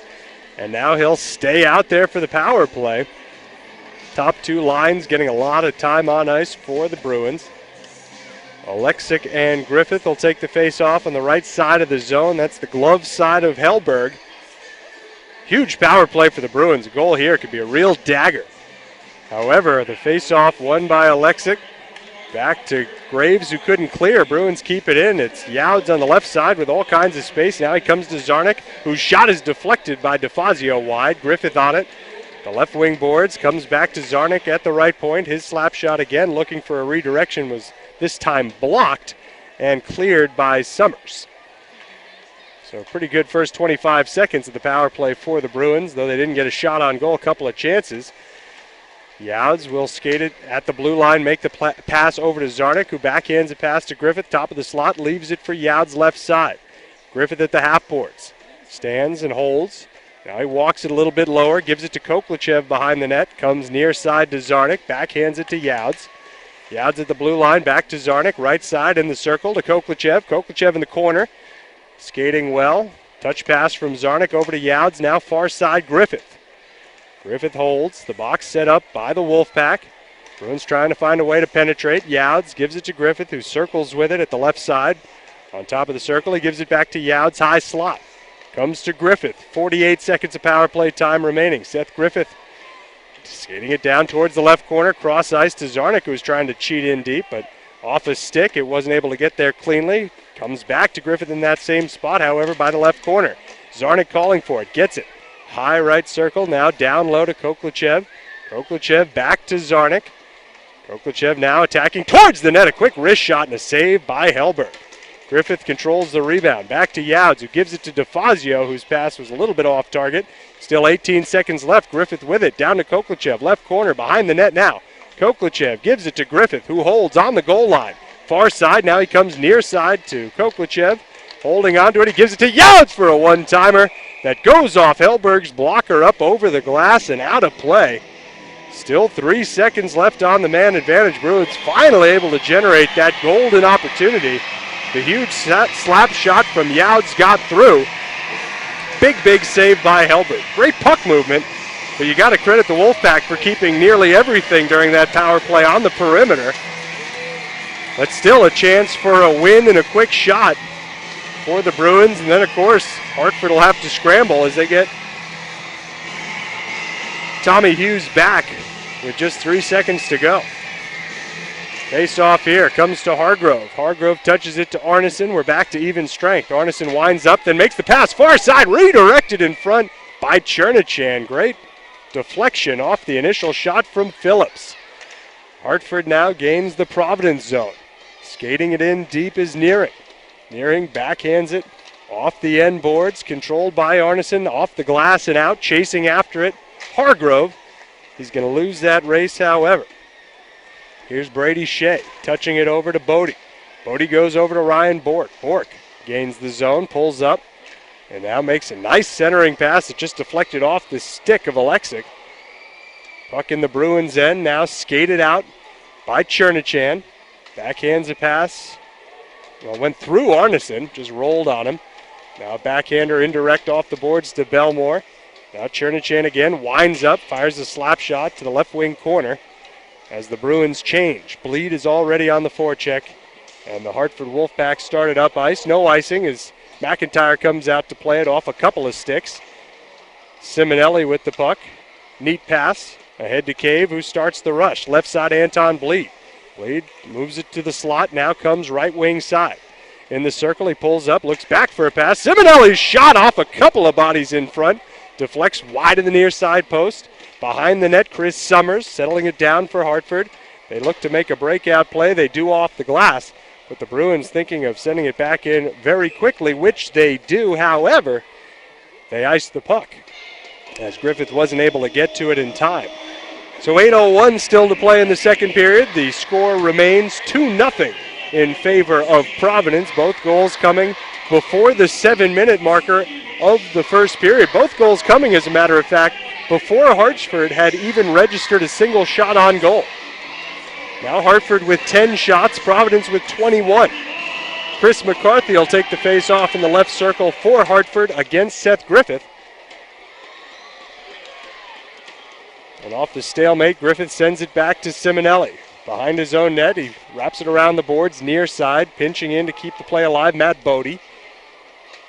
Now still along those left wing boards in the Providence end. Puck pops up high off the glass, goes to Simonelli, who passes it to Chris Breen. Breen to Griffith. Griffith able to clear the zone, cross ice. Anton Bleed couldn't catch up to it before Graves made the play out. Now McCarthy takes a hit from Griffith into the Bruins bench. Seth steals the puck, backhand pass. Colby Cave with a shot, save, and a rebound chance that's picked up by Hartford. Whistle blows. Providence going back on the power play. Before they do, we'll take a short break. When we come back, the third Bruins power play this Sunday afternoon, already with a 2-0 lead. What is NAMI RI? NAMI stands for the National Alliance on Mental Illness. In Rhode Island, NAMI offers free education and support programs to those living with mental illness and their loved ones. Serious mental illness affects 1 in 4 Rhode Islanders each year. Find out more about NAMI RI, its outreach programs, and its 30-year history of service at www.namiRhodeIsland.org or call 401-331-3060. Are you Welcome back to the Dunkin' Donuts Center, a rockin' Dunkin' Donuts Center on this Sunday afternoon. No Patriots game this afternoon, so probably a few more folks out than there would be were the Pats playing. Actually, originally the Patriots were supposed to be playing right now, but that game flexed per the NFL TV rules into the Sunday night matchup. Big one as the local team takes on the Houston Texans tonight. But for now, we are all eyes on the ice. Providence 2, Hartford nothing. Bruins back on the power play. They just had 2 minutes of power play time in which they had puck possession in the attacking zone for about 1:45 of the 2 minutes. Generated just 2 shots, a couple of good looks, however. Now they'll have Koklachev take the face-off, flanked by DeFazio and Griffith, with Zarnik and Youds as the defensemen. Koklachev leaned in early, so we wait to drop the puck. Now it's won back by Alexic. Played around the glass and out. And now Bork with a chance for a shorthanded break. Bork from the left circle, a shot and a glove save. Big save by McIntyre. Great quick release from Ryan Bork in search of his 6th of the season there. McIntyre's been razor sharp all afternoon. No exception right there. Not only does he get the good chance, but now a face-off in the attacking zone for Hartford. A chance, if they can win it, to really lead a lot of time off the clock. One back here to the left point, and doing exactly that. Bork skated it out before firing it in.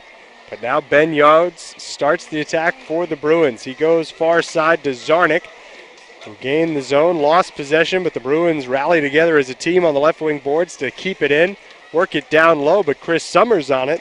From the left wing corner, he sweeps it out with a backhand. So there go your first 40 seconds of this Bruins power play. They started up ice, a breakaway. DeFazio, 2 men on his backside, a shot. Somehow he got it off. A nice save by Hellberg as the puck kicks to the left wing side, where it's cleared down ice by Hughes. On it first is Rivik. Rivik leaves a pass for Alexic, who takes a hit from Griffith before Zarnik starts it up ice. Far side, Koklachev makes a pass at the center circle to Griffith, who overskates it and then may have slashed or tripped. It was a trip on Marek Rivik. That will negate the rest of this Bruins power play and lead us into a 4-on-4 spell here for the next 52 seconds, barring any further infractions.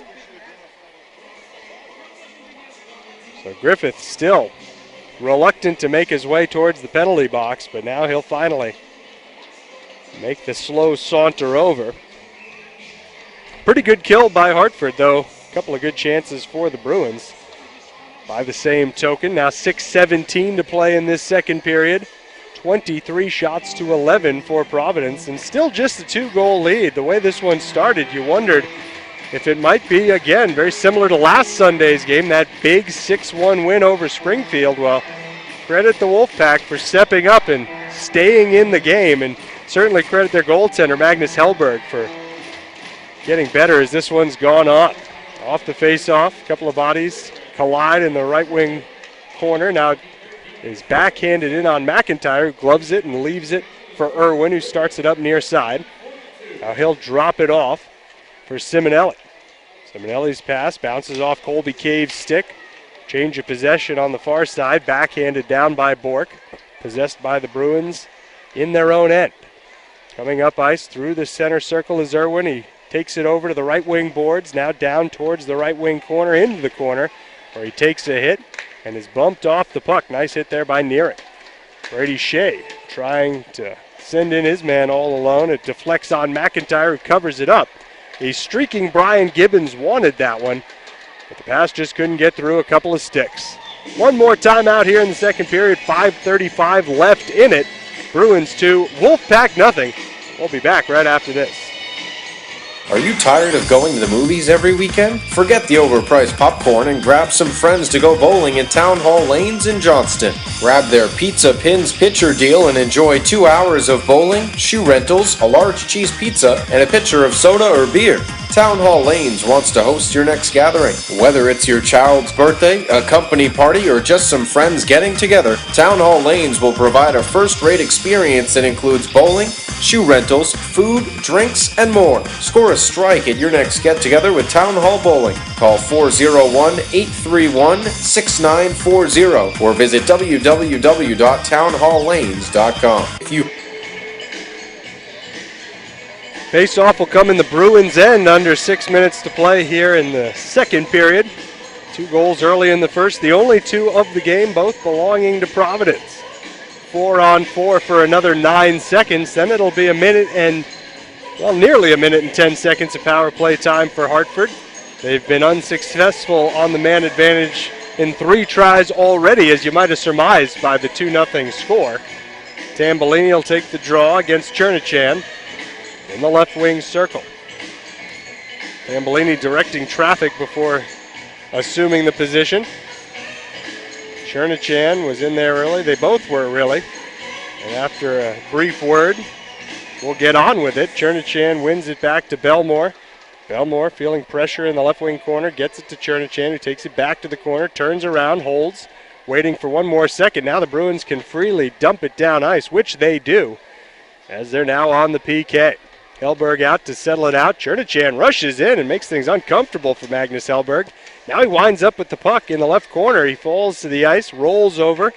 Careful not to intentionally cover the puck, of course. And now it bounces behind the net of Hellberg, and just 45 seconds remain as Graves starts it up ice for Hartford on the power play. Graves weaves and fires it in from behind the blue line. Left side, it rattles around to the right wing half boards where Breen is on it first, and it's forced out of the zone. Nice slow roll down the length of the ice. And now a couple of Hartford players having trouble keeping their feet in the right wing corner of their own end, but Graves gets back to it, passes it ahead to Gibbons, who goes far side to Megna. Quick shot for Tambellini, and it might have been a blocker save there by McIntyre. Nice save on a quick chance. Just 3 seconds left on the power play. Puck in the Hartford end, and we're back to even strength. Griffith out of the box, 4:12 left in the period. Sent down ice by Hartford. It's an icing, a big collision behind the play between Hughes and Hargrove. And then Hughes comes up and says something with his stick to Colton Hargrove. Good on Colton for not engaging in whatever it was that Tommy Hughes wanted to get into. Face-off comes in the left wing circle, the stick side of Hellberg. Zarnik to take it for the Bruins against Chris McCarthy. Won by McCarthy to the right wing boards, but Zarnik makes a recovery, tried to send it back to the point to Arneson. Instead, Gibbons carries it the other way in the left circle. He fires a quick wrist shot that went off a body and wide. Bruins coming the other way. Turning with it, a backhand pass from Brady Shea. Hartford gains the zone offsides. So we'll have a face-off just outside the Providence end with 3:47 left in the second. The shot totals 23-13 in favor of Providence. The score 2-0 in favor of the Bruins in this one.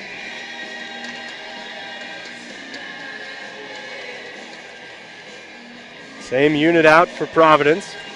Actually, same unit out for both sides here. This face-off in front of the Hartford bench. One back by McCarthy.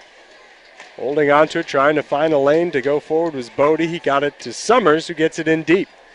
With it is McCarthy, skating along the end boards, taking it to the right wing side. Loses possession. Matt Irwin chips a backhand over his stick as the puck comes back around to the left wing side.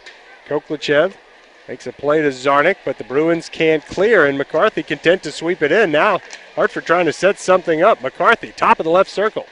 Moves around Alex Koklachev, now gets it back after Koko initially broke it up. Now down on the goal line, a chance that didn't connect. And the Bruins fortunate as they get a chance to clear it down ice, though it is an icing. With 1 second more than 3 minutes to go here in period number 2.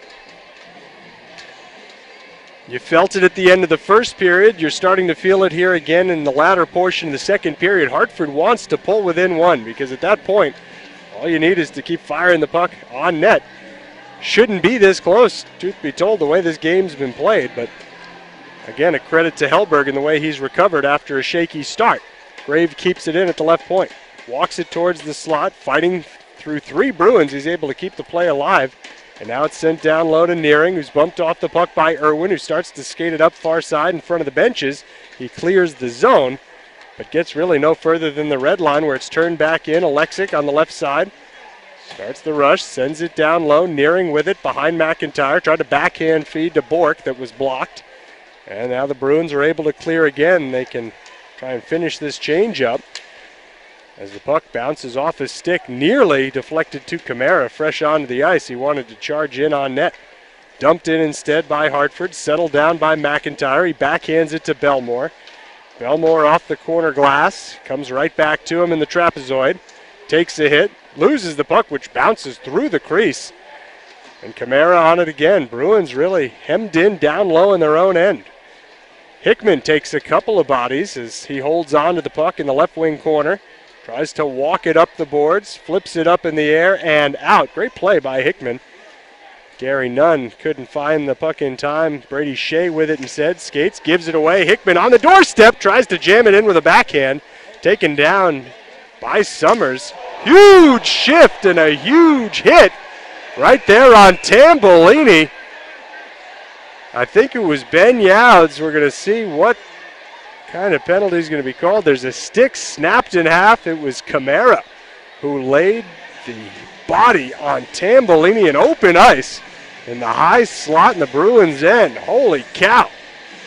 You could hear that one through the headset.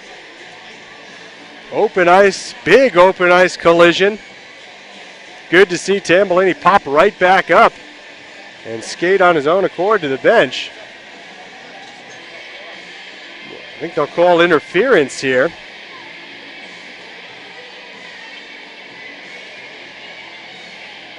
You see the play there. It looked pretty clean. Tambolini saw him coming.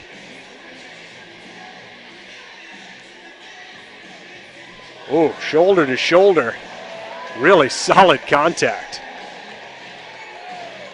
Good camera work here by the in-stadium crew as they showed that replay up on the video board. It wasn't the best angle to see that hit, but from the corner you took a look out through the glass. Just a monster check. And they're still trying to sort out the penalties here. There's a minute 36 left in the second period. Not sure what all the discussion is about. Well, they're going to take Camara out of the box, which on the one hand, earlier in the period would indicate maybe a misconduct of some kind, but here, under 2 minutes to go, there was no reason for him to even skate into the box in the first place. So he goes down the tunnel, and we wait the official announcement, but based on all the conversations that are being had, got to believe it's more than just 2 minutes. Bruce Cassidy getting an explanation from Jake Brink, one of the 2 referees today, and Bruce awfully animated down there, so you would surmise that he's not thrilled with whatever he's being told. A couple of great chances for the Bruins on that sequence. A giveaway, another Hartford giveaway, and Hickman tried to bang it home. Real strong shift there from Justin Hickman. Now Bruce tosses the towel. Really upset. Now he's having to go at the other referee, Chris Schlenker. Pacing back and forth behind the bench. 5-minute major on Anthony Camara. Goes up on the board. So the Hartford Wolfpack, as they close the first period with a 5-on-3 and really 3 straight minutes of power play time, will now close the second with 1:36 of power play time and start the third with about 3.5 minutes of the same. They win the faceoff, backhanded down by Bodie in the right wing corner, flipped up by Rivik.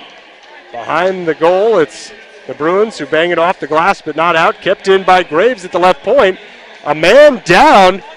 There's a Hartford player holding his face on all fours. It's Brian Gibbons.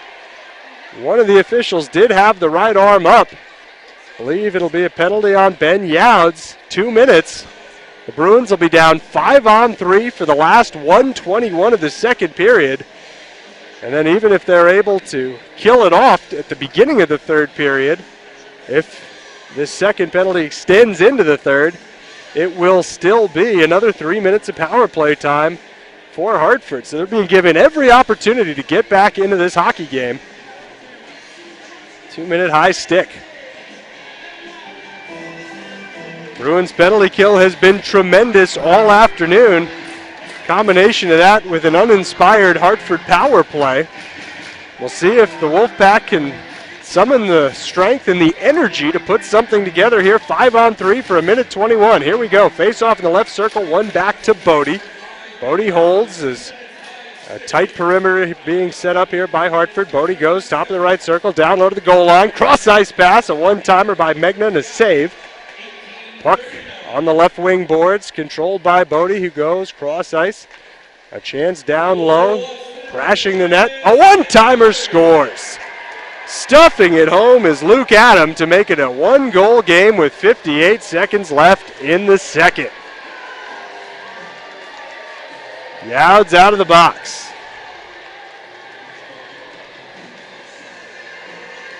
Well, there was a lot of space there, obviously, in the 5-on-3 situation for Hartford to set it up however they wanted it.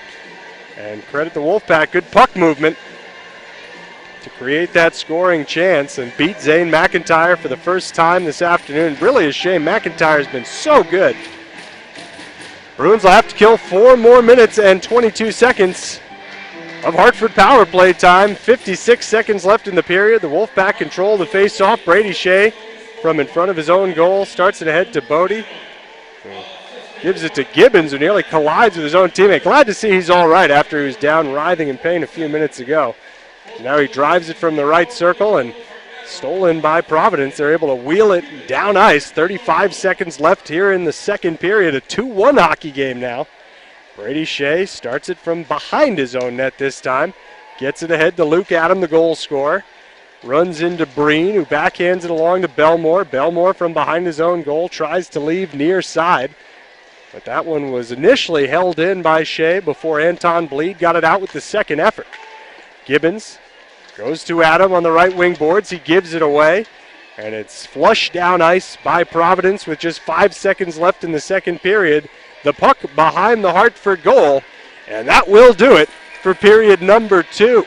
The Wolfpack score the only goal of period number 2, a power play 5-on-3 tally in the last minute of the period.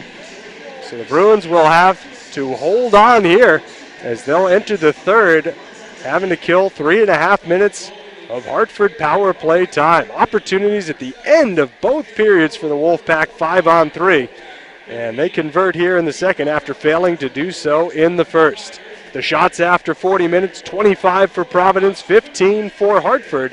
And again, the score, Bruins 2, Wolfpack 1. We'll be back with the second intermission report, the scores from around the AHL and the NFL, and a look at the numbers in the second period when we return. So stick around here on the Providence Bruins Broadcast Network. Are you tired of the unpersonalized service that you receive from your current company? Then call T.H. Malloy. They're a full-service fuel oil company keeping Rhode Island and nearby Massachusetts families warm for over 70 years. In addition, T.H. Malloy installs complete heating and cooling systems, automatic delivery of fuel oil, diesel fuel, biofuels, and gasoline. Call us at 401-333-0665. That's 401-333-0665. And keep warm this winter. Mayhem is everywhere. I'm that guy with all the bumper stickers. I'd rather be driving a golf ball, but I'm going to buy American-made products with my 5th grade honor student. And if you can read these stickers, you're driving too close. So when I brake for a dog, happens. So coexist with Allstate, where agents help keep you protected from mayhem. Like me. Call Coventry Allstate agent John Norcia today. If you play, coach, or have kids that play hockey, SSM skate sharpeners may interest you. Do you want to save money and time on skate sharpening and perform better and have consistent superior edges? Then you should consider the proven world-class compact skate sharpener manufactured in Sweden. It's durable, precise, and easy to use, and numerous Olympic, pro, college, and youth teams live by it. It's also ideal for families and recreational skating. The North America distributor is based here in Rhode Island.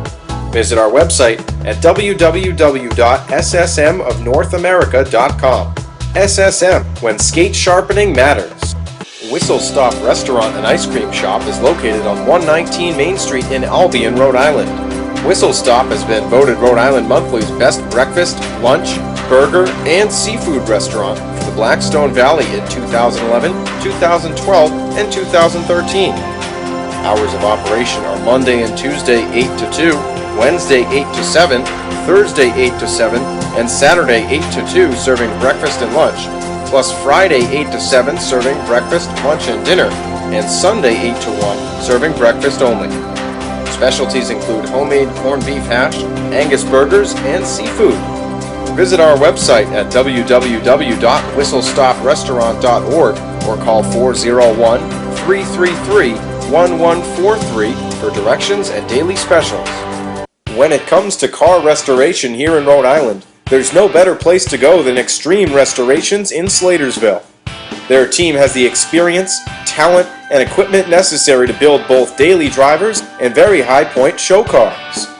Extreme Restorations can help you translate your vision and bring it to life on 4 wheels. From stock and mild to custom and wild, they're the best. So give Extreme Restorations a call at 401-764-5544. If you love to watch sports, hang out with your friends, and enjoy some great food and drinks, then C.C. O'Brien Sports Cafe, 8 Mechanic Street in Pawcatuck, Connecticut is the place for you. Located on the Rhode Island-Connecticut border, CC's has 20 TVs, including individual booth TVs with surround sound, so you won't miss any of the action. You can watch NFL and college football, Bruins hockey, basketball, and baseball, as well as enjoy the best buffalo wings, burgers, and nachos around, with 28 different drafts offered. You can even play your own sports with 2 pool tables and darts. Stop in C.C. O'Brien Sports Cafe, 8 Mechanic Street in Pawcatuck, Connecticut for some great food, great friends, and great sports action today, or visit our website at www.ccobrians.com. Mayhem is everywhere. I'm that guy with all the bumper stickers. I'd rather be driving a golf ball, but I'm going to buy American-made products with my 5th grade honor student. And if you can read these stickers, you're driving too close. So when I brake for a dog, happens. So coexist with Allstate, where agents help keep you protected from mayhem. Like me. Call North Providence Allstate agent Craig Cloutier today. Looking to remodel your home? At KBA Contracting, we offer a broad range of construction services. Family owned and operated, we provide residential and commercial services throughout New England. We specialize in 203K and FHA renovations and offer 100% financing for existing home buyers. Some exclusions may apply. We are registered in Rhode Island and Massachusetts and are a LEED Safe renovator. Visit us online at kbacontracting.com or call us at 401-365-9209 for a free consultation. Remember, KBA, Kingdom Blessings Acknowledged, providing services that are out of this world. There's regular AM/FM radio, satellite radio, but Troy City Radio is internet radio, playing all of your favorite hits. Ariana Grande. Magic. Baby, let your head down. Pitbull. Fireball. Download the app for your Android or Apple device today. You can listen live at TroyCityRadio.net. Troy City Radio, Fall River's leading authority in internet radio. I love this station. Winter is coming, and it's the energy thief's favorite time of year. Don't let him trick you into high heating prices because of poor insulation or old doors and windows. Instead, insulate your home with beneficial energy products and stop him before he starts. Don't be a victim to the energy theft this winter. Call Beneficial Energy at 401-726-5724, because when it's beneficial for you, it's beneficial for your home.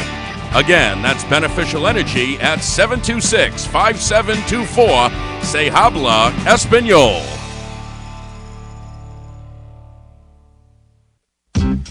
Need a loan? Check out riloans.com for some of the best rates around on new and used autos, home equities, and mortgages. Easy application, instant loan decisions, and 24-hour access. Credit scores can be as low as 525. Some restrictions apply for mortgage applications. riloans.com, powered by Pawtucket Credit Union. riloans.com. It's easy, it's fast, and it's a great rate. Welcome back to the Dunkin' Donuts Center. About 12 minutes till we get started with period number 3. After 40 minutes, Bruins 2, Hartford 1. Despite a 10-shot advantage for Providence, the Wolfpack finally able to capitalize on a late period 5-on-3 two-man advantage to pull within 1 and set up what ought to be an awfully interesting third period. A couple other games in progress in the American Hockey League this afternoon. 2-2 after 2 periods up in Winnipeg. Manitoba Moose hosting the Milwaukee Admirals for the second of a back-to-back up there. Manitoba winning last night for just the 6th time all season, trying to make it 2 in a row over Milwaukee, who's up among the leaders with 15 wins in the league. Utica is in Toronto this afternoon as well. Each team with a goal in the first period, each team with 2 goals in the second period, closing seconds of the second period there, 3-3. Toronto 25-1 so far to set the pace in the Eastern Conference.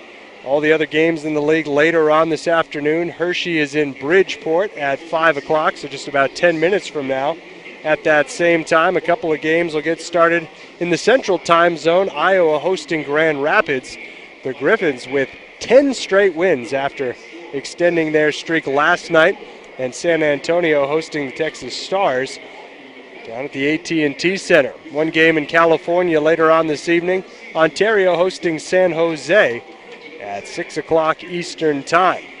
That's your American Hockey League scores. To look at the National Hockey League, just 3 games tonight. Well, starting again in 10 minutes at 5 o'clock Eastern Time, the Islanders are hosting the Devils in Brooklyn. St. Louis hosting Colorado at 6 o'clock, and then at 7 in Chicago. The Blackhawks play host to the Vancouver Canucks. And that's a relatively light Sunday afternoon around the NHL. And we will take briefly a look at the NFL scoreboard for you as well as the season draws to a close. There's all sorts of big matchups this afternoon. The biggest, perhaps, not the biggest matchup, but the biggest victory goes to Carolina, 38-0, shutting out the Atlanta Falcons. A lot of folks predicting the Falcons might end the unbeaten start to the season for Carolina. Well, boy, were those folks wrong, as Carolina just absolutely walloped them at home to move to 13-0. Arizona outlasted Minnesota on Thursday night, 23-20. The rest of the finals from the 1 o'clock game, Seattle a big win, 35-6 over Baltimore. Washington holds on for the 3-point victory on the road, 24-21 over Chicago. Pittsburgh with a statement win, 33-20 over Cincinnati. The Bengals losing starting quarterback Andy Dalton early in that one certainly throws a wrench in their plans. Meanwhile, Cleveland with a 24-10 victory over San Francisco. Jacksonville putting 51 on the board against Indianapolis for a 51-16 win. Kansas City nearly blanking the San Diego Chargers, whose offense has just disappeared of late. A 10-3 win for the Chiefs there as their march towards the playoffs continues. New York with the Jets, with a big win over the Tennessee Titans, 30-8. Philadelphia makes it 2 in a row over AFC East competition as they beat the Buffalo Bills 23-20. St. Louis Rams with a bounce-back effort, a 21-14 victory over the Detroit Lions. And the New Orleans Saints with a 24-17 win on the road in Tampa Bay. Certainly a devastating loss for the Bucs as it puts a big, big problem in their playoff plans. Two games have just gotten underway, both with identical 6-0 scores. Green Bay leads Dallas, and Denver at home leads the Oakland Raiders. When we come back, we'll set the stage for the start of the third period. Bruins 2 here, Hartford 1. Keep in mind, however, Hartford will have more than 3 minutes of power play time when the third period gets underway. Back right after this on the Providence Bruins Broadcast Network. No one wants to worry about their roof. Weissman Roofing, a leader in Rhode Island roofing industry since 1935, offers full service, proper specifications, and competent and well-trained personnel for all of your commercial and residential roofing needs. From repairing leaks to installing new roofs, give us a call at 401-737-1940 or visit our website at www.weissmanroofing.com. From transmission repairs to tune-ups and any auto repair service in between, people who know call AMCO of Providence, Rhode Island. With expert technicians and the latest tools and equipment you can trust that will diagnose and repair your car right the first time and back it with a nationwide warranty 900 centers strong. We know all makes, models, so trust your car or truck to the experts and call AMCO now at 401-831-6920 or visit us at 422 Silver Spring Street in Providence. ADM Construction. We build quality for less. With over 30 years of experience, we specialize in commercial and residential construction on both public and private level. We are licensed in Rhode Island, Massachusetts, and Connecticut. Here at ADM Construction, our goal is service. We provide prompt service, guarantee 100% of our work. We aim to make our customers happy every step of the way. Call 401-659-6364 to make an appointment today. When you want your people to remember your business, go with Amazing Specialties, the promotional product specialties from A to Z. Amazing Specialties offers thousands of items to get your message across, like auto accessories, calendars and flashlights, keychains, magnets, pens. You get the point. Amazing Specialties lets you wear your messages too on t-shirts, golf shirts, and hats. Call 401-369-3644. Amazing Specialties has the right item for you. Are you looking to brighten up your home with a fresh coat of paint? Give Robert Petapass Painting a call. Robert has been in the painting business since 1978 and specializes in interior painting. Give yourself the gift of color this holiday season and set up an appointment to brighten up your home with a fresh coat of paint from Christmas through April 1st, and you'll receive a 15% discount on any work that is performed. Call 401-738-1830 to set up your appointment now. P. Bruins Fan Stovepipe Fireplace Shop, located at 654 Warwick Avenue in Warwick, Rhode Island, has been Southern New England's finest stove center for over 35 years. Visit Stovepipe Fireplace Showplace online at stovepipe-usa.com or call them at 800-540-9332. Stovepipe Fireplace Shop for all your stove, fireplace, grill, or barbecue needs and one of the largest selections in New England.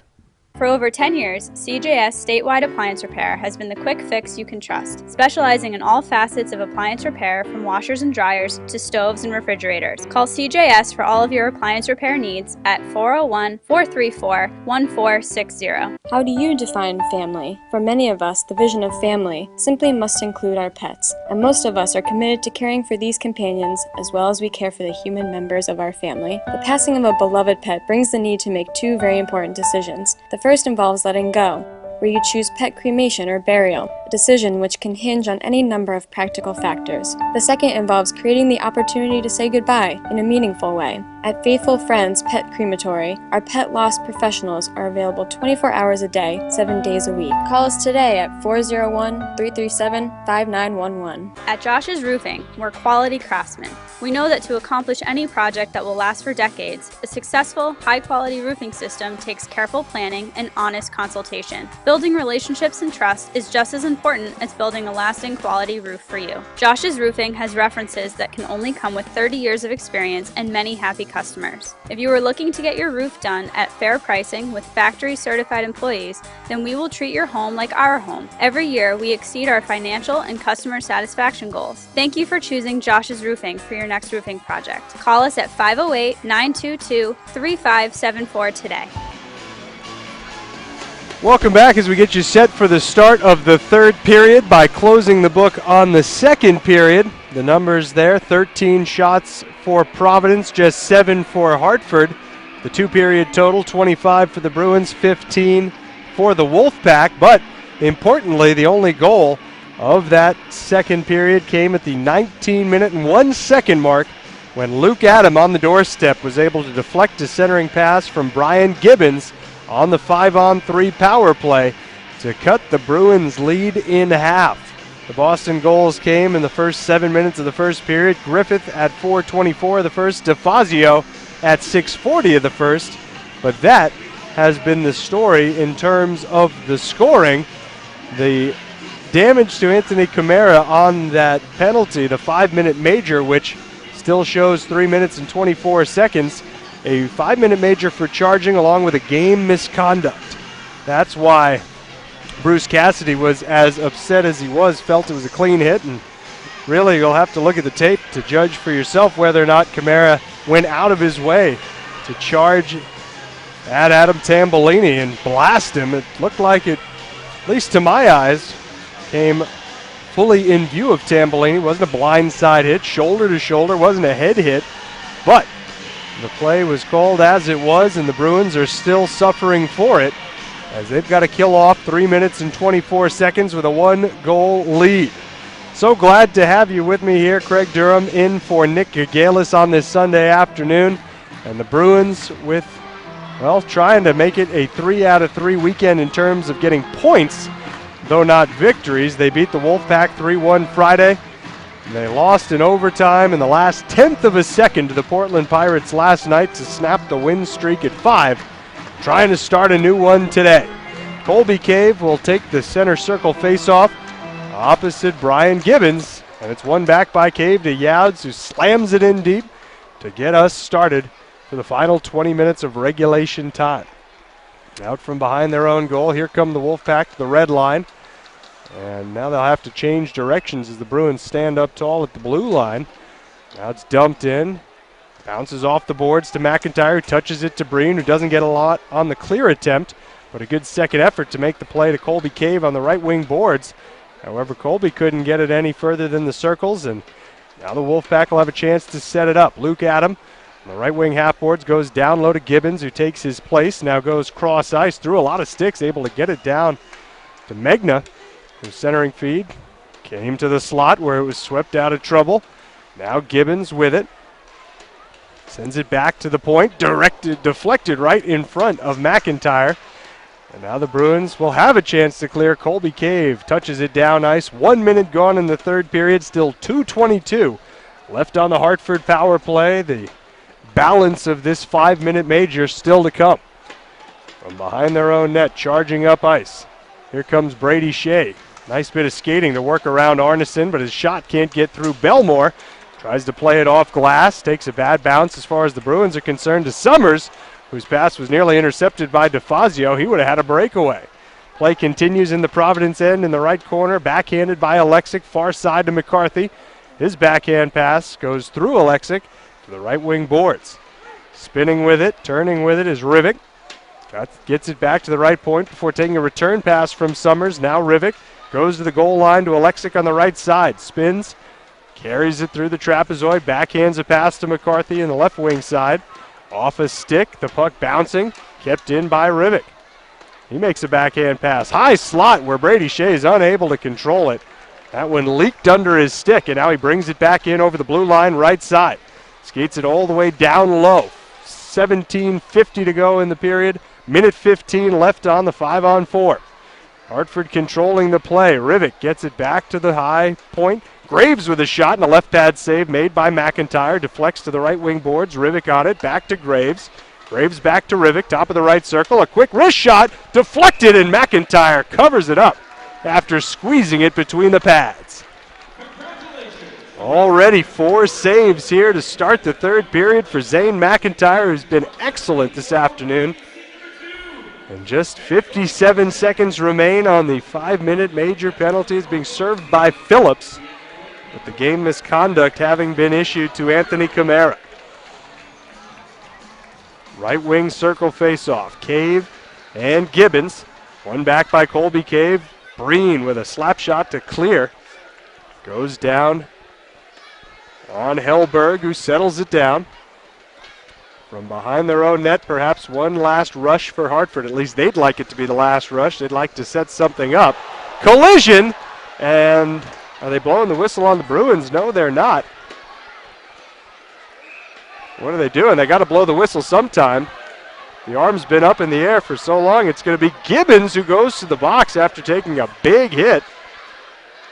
And that'll do it for the power play. A bit of confusion there. Thought they were going to call interference on Providence at first. But then the Bruins possessed the puck. No whistle blew. Then Hartford possessed the puck. Still no whistle blew.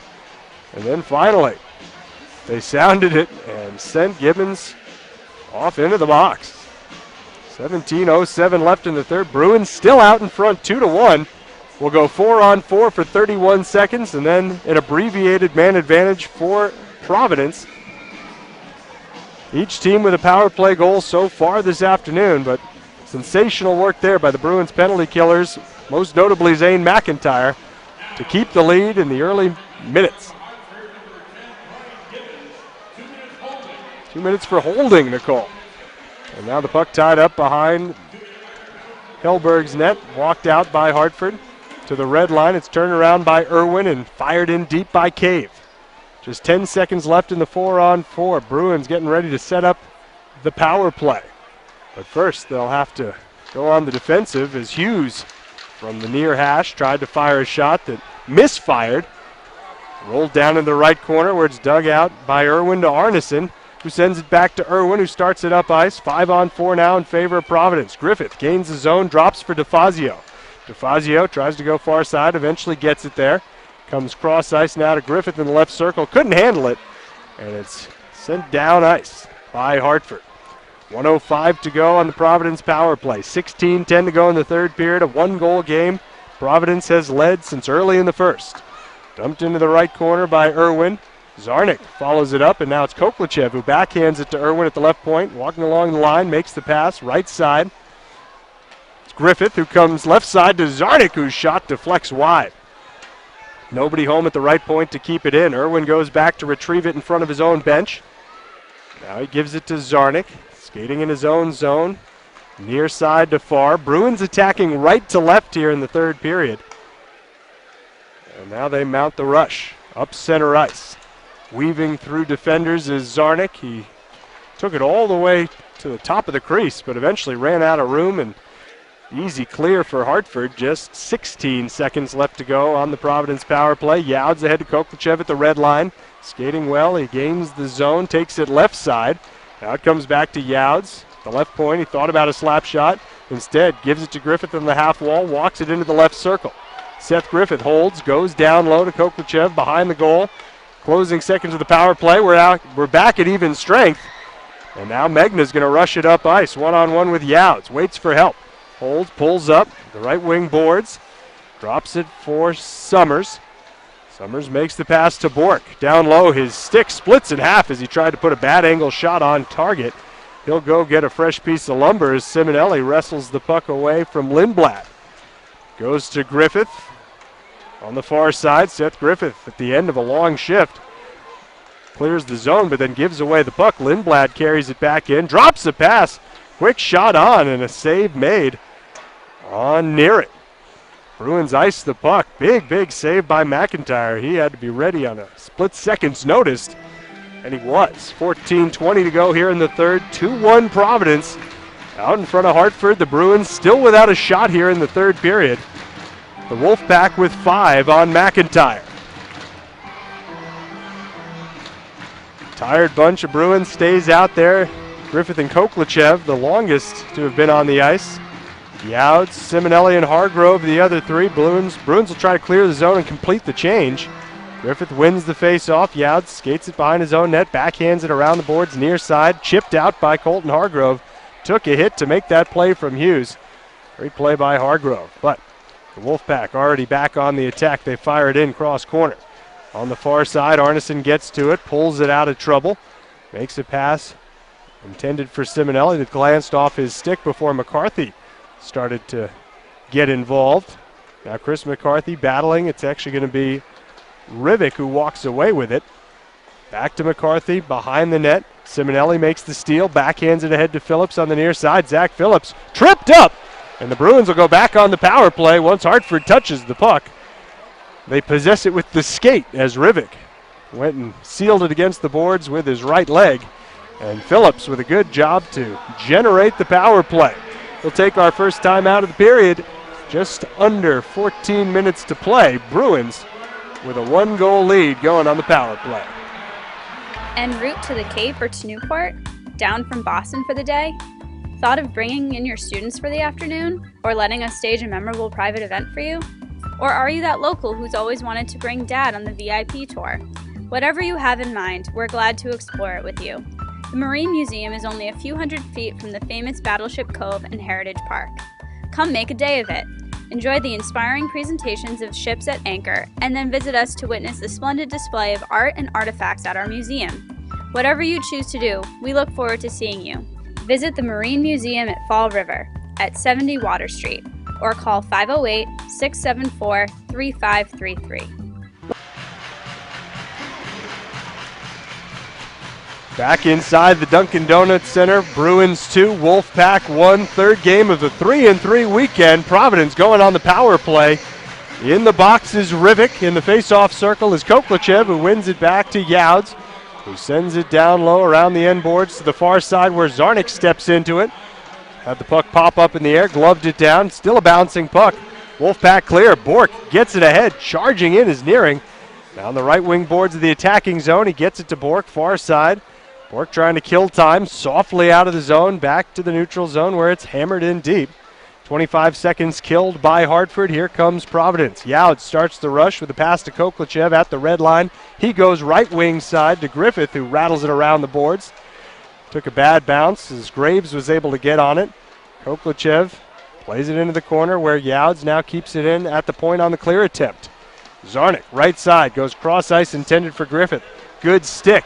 And a chance the other way. It's Gibbons in the right circle. He goes cross ice and he touches it in as a broken play results in a tie hockey game. Gibbons makes it 2-2 with the shorthanded tally. Gibbons tried to make the cross ice pass to Megna, and well, it was broken up. The puck bounced back to where it came from. Gibbons didn't give up on the play. Followed through and touched it into a wide open goal, and what rotten luck for the Bruins here as they've let a 2-goal lead turn into a 2-2 game. Power play goal and a shorthanded goal for Hartford. They had all kinds of power play chances, capitalized on the shorthanded rush. Now Chernachan, Phillips, and Hargrove the forwards for the Bruins. Perhaps a case where some of the top line guys just starting to tire there, couldn't keep up with that play. Now Irwin starts it out of his own end with a pass to Chernachan, who's being hounded by Bork. Seems as if the Wolfpack have come to life. Bruins gain the zone, however. Back to Simonelli at the right point. Still 42 seconds left on the power play. Chernahan behind the net to Phillips, who goes cross ice to Hargrove, who scores! Colton Hargrove puts the Bruins back in front with a power play goal. He whiffed on the first chance. Second chance was a little bit better.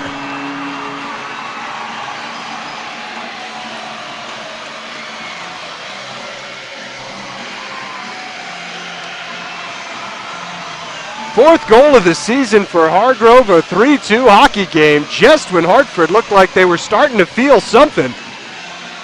The Bruins came out and did what they've been trying to do for about 45 minutes, get that third goal. The one that Bruce Cassidy always stresses. Now the face-off controlled by Hartford. We're back to 5-on-5, and we've got 12:05 to play in the third. Simonelli gives it away behind the net. Good stick by Breen to break up a play developing for Hartford. Now Bleed and Cave. Bleed holds, shoots, and a save made by Hellberg. Great patience by Anton Bleed. Great job by Colby Cave to stay onside. He was a step ahead of Bleed, but somehow managed to drag the toe. Phillips the assist on the goal for Hargrove. Chernichan gets the assist as well. Went from near side to far side. Hargrove took a swing and a miss. The puck was still there. On the second chance, he went high glove side. Hellberg was down and out. Now a left wing circle face-off for Colby Cave in the attacking zone. He wins it to Bleed on the left side, who gives it away to Graves. Rather, Graves took it from him. But then Phillips takes it from Graves, fires a shot wide. It deflects back to the left point. Cave keeps it in to Bleed. Bleed walking along the left wing boards, back to Arneson. Shot from Belmore at the right side. Gloved by Hellberg. He holds on for a face-off. Well, it took the Bruins offense a little while to get going, but now they've registered 4 shots here in the third period. 11:37 left in it.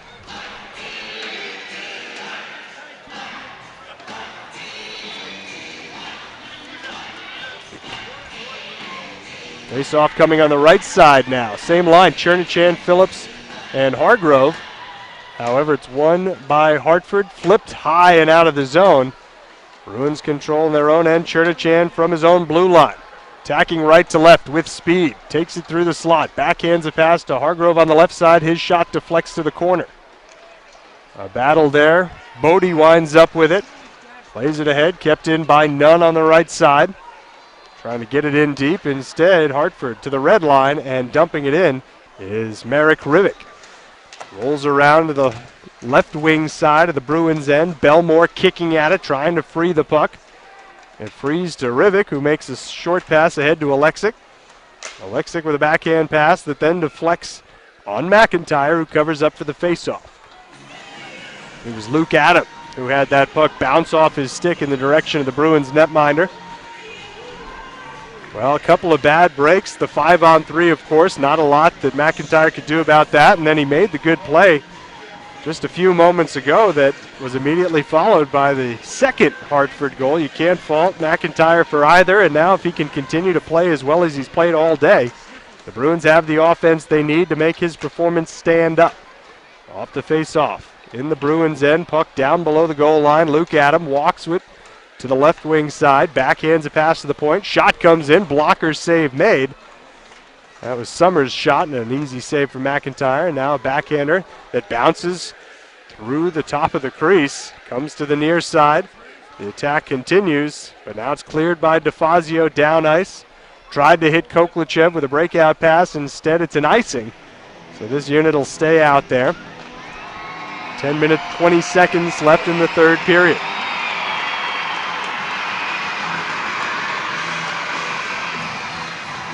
Face off in the right circle. Chad Nearing and Alex Koklachev. The building comes to life. Off the face-off. Well, no, they'll drop it again. One finger being held up in Koklachev's face. I believe he's got one more chance to do it the way the linesman wants. They drop it. Koklachev wins it to the left boards to Simonelli, who goes back to Breen. Breen to DeFazio. On the near side, he turns and sends it out of the zone. Bruins will keep this unit out there. Rivik with it at his own blue line. Backhands it to Bork on the near side. He gets it in deep, but no, it bounced off somebody's skate and created an offsides. So 1 second more than 10 minutes left.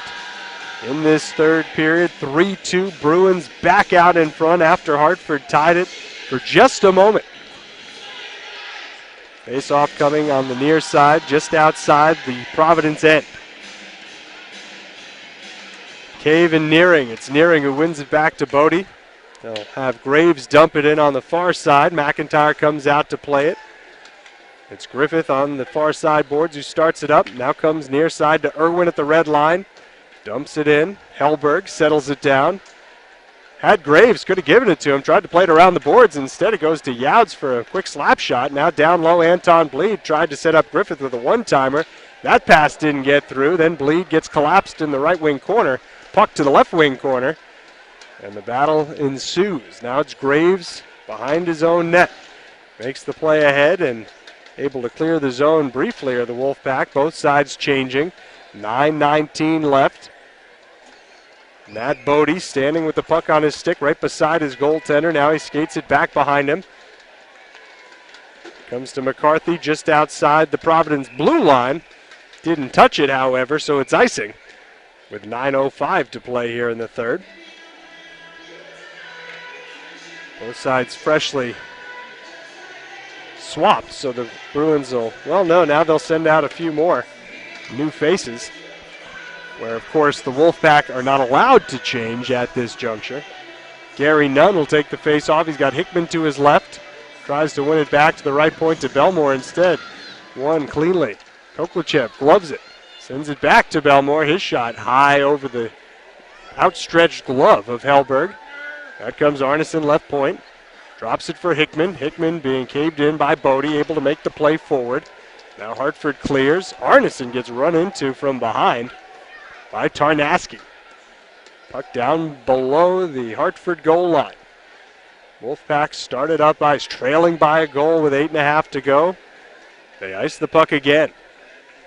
Breakout pass that simply wouldn't connect. So this unit stays out. Bruins will try a new combination.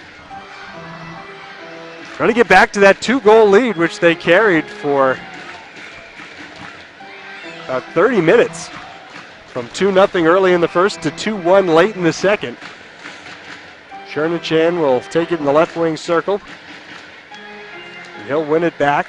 Kept in nicely by Simonelli. High slot. His shot deflects off some skates wide into the right corner. Chernichan shoved off the puck. Possessed by the Wolfpack. Skating it up ice is Summers. He's dumped down by Phillips. Hargrove turns it the other way. Crosses the blue line, left side, through the circle. He's pounded down to the ice. And now the Wolfpack with possession. Turned over at the red line, dumped back in by Frankie Simonelli. 8 minutes left. 3-2, Hartford with the puck. In their own end, they started up ice, but no, Zarnik with the interception. Hargrove with it in the right circle. He had Koklachev, couldn't find a way to get it to him. Then when he finally got it over to the left side, it's intercepted and cleared. Ooh, that was a good chance there for the Bruins. They just weren't able to make that pass they needed with the lane clogged. Now Gibbons has it in his own end. Hartford starts it up the other way. Now they try to send in Gibbons on a break-in. That's blocked. Zarnik has it. Gives it to Koklachev on his right. Koklachev gains the zone. Backhands it down low in the right corner, where the puck will stay as Koklachev pushes it forward to DeFazio. Gets it to Koklachev. Goes back to the right point. Youds comes left side. Irwin. Matt Irwin backs up. Flips a wrister that bounces off a few bodies to Koklachev on the left wing half boards. A backhand to Irwin. A weak wrist shot that bounces wide. There's Brady Shea behind his own net. Trying to find a way to get things moving towards the Bruins end of the ice. That's where Hartford needs to be. Trailing by a goal, 6:50 to play. Another icing on Hartford. Now reminiscent of that first period when it looked like the Hartford Wolfpack just didn't have their legs underneath them. They were icing the puck. They were just not playing a very good brand of hockey. It didn't work out well for them. Falling behind early, you got to give them tons of credit for finding their game. Making a game of it here on a Sunday afternoon. Face-off controlled by Hartford in their own end. Beyond the reach of Shea, however. He finds it. Gets it ahead to Rivik, who comes near side with a pass to Nearing. Nearing never had complete possession. Bruins going the other way. Anton Bleed across the blue line. Pulls up. Tries to feed it towards the goal. It's rejected by Hartford, then fired back in by Arneson. Bruins very content to keep the puck right where it is, behind Magnus Hellberg. But now it's started out. This is an area where Hartford hasn't been all that good, but this time they're able to get a clean entry, and Nearing with a quick shot and a good save made by McIntyre. Bleed gets it by Bodie to Griffith. Griffith and Cave on the rush. Griffith to the slot. He shoots, and it's off the right pad. Deflects to the end boards. Cave hammering at it, keeps the play alive. Irwin walks it down to the goal line. Plays it behind the net to Griffith, who comes back to Youds at the right point. Youds goes D to Irwin, who sends it on goal. A lot of traffic. Never got through. Deflected to Cave in the left corner. Now back to Irwin. Irwin had it leave the zone on him. And then the pass to Griffith obviously was offside. So we'll take a break. Getting under 6 minutes to play here in the third period. Bruins with a 1-goal lead, 3-2 over the Hartford Wolfpack. Not looking forward to tax season? Worry no more. With Premium Tax Accounting and Insurance, they can take care of it for you. We will be able to revise your policies of life, home, and auto insurances if you find yourself busy and can't take care of it. Give us a call today at 877-362-7703 or stop by our offices at 356 Manton Ave in Providence, Rhode Island. We are open until 5 o'clock Monday through Friday.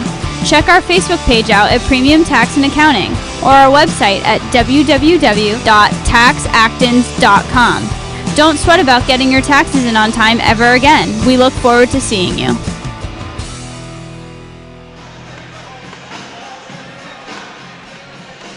Lively crowd's been treated to a good game this afternoon. 3-2, Providence with the lead. 5:41 to play in period number 3. 29 shots to 25 in favor of Providence, though in the third period it has been 10-4 in favor of Hartford. Face-off won by the Wolfpack, and they ice the puck. Gary Nunn back to touch it up, took a lively bounce off the end boards, and that's what created the hesitation there before the whistle was blown for the icing. Would have been another bit of bad luck had that one bounced to a Hartford stick. 5:35 left. Nunn to take the draw in the right wing circle. He will lose it to Alexic. Hartford trying to clear from behind their own net. They do, but it's turned over in the neutral zone. Youds fires a shot on target from the red line. Bounces into the left wing corner. Walking with it is Tommy Hughes. He takes a shoulder, continues to make the play. And from their own end, here comes Hartford. Brady Shea with the pass ahead to Lindblad. Lindblad dumps it in the left corner. Irwin gets to it first. Good pressure from Alexic to challenge for the puck. Tied up in the right corner are those two. Little cross check there on Simonelli as he came to join the play, or rather Nunn, as now Irwin flips it high and out of the zone. No icing, a chance for the Bruins to change with 4:50 left. A giveaway in front. Koklachev couldn't quite take it away cleanly from Matt Bodie, who almost ruined the afternoon for Hartford there by giving it to Koklachev in the crease. However, play has continued down low now, and the Bruins starting it out of their own end. Tripped up is Chernachan, and Hartford will go down a man when they touch the puck. Getting late in the third, there's the whistle with 4:25 to play.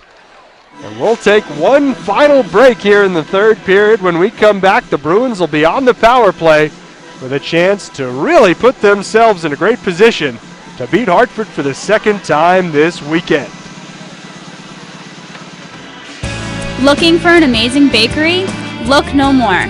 Stop on by Taunton Avenue Bakery, located in East Providence, for the best local Portuguese bakery. We serve fresh baked goods that are health conscious and delicious. Our desserts are made with only the finest ingredients. All of our breads are fresh baked daily. Every day we make chorizo sandwiches, bakery pizza, St. George cheese, and a Portuguese roll, and our famous shrimp and beef cakes. We also bake Portuguese sweetbread and rolls every day.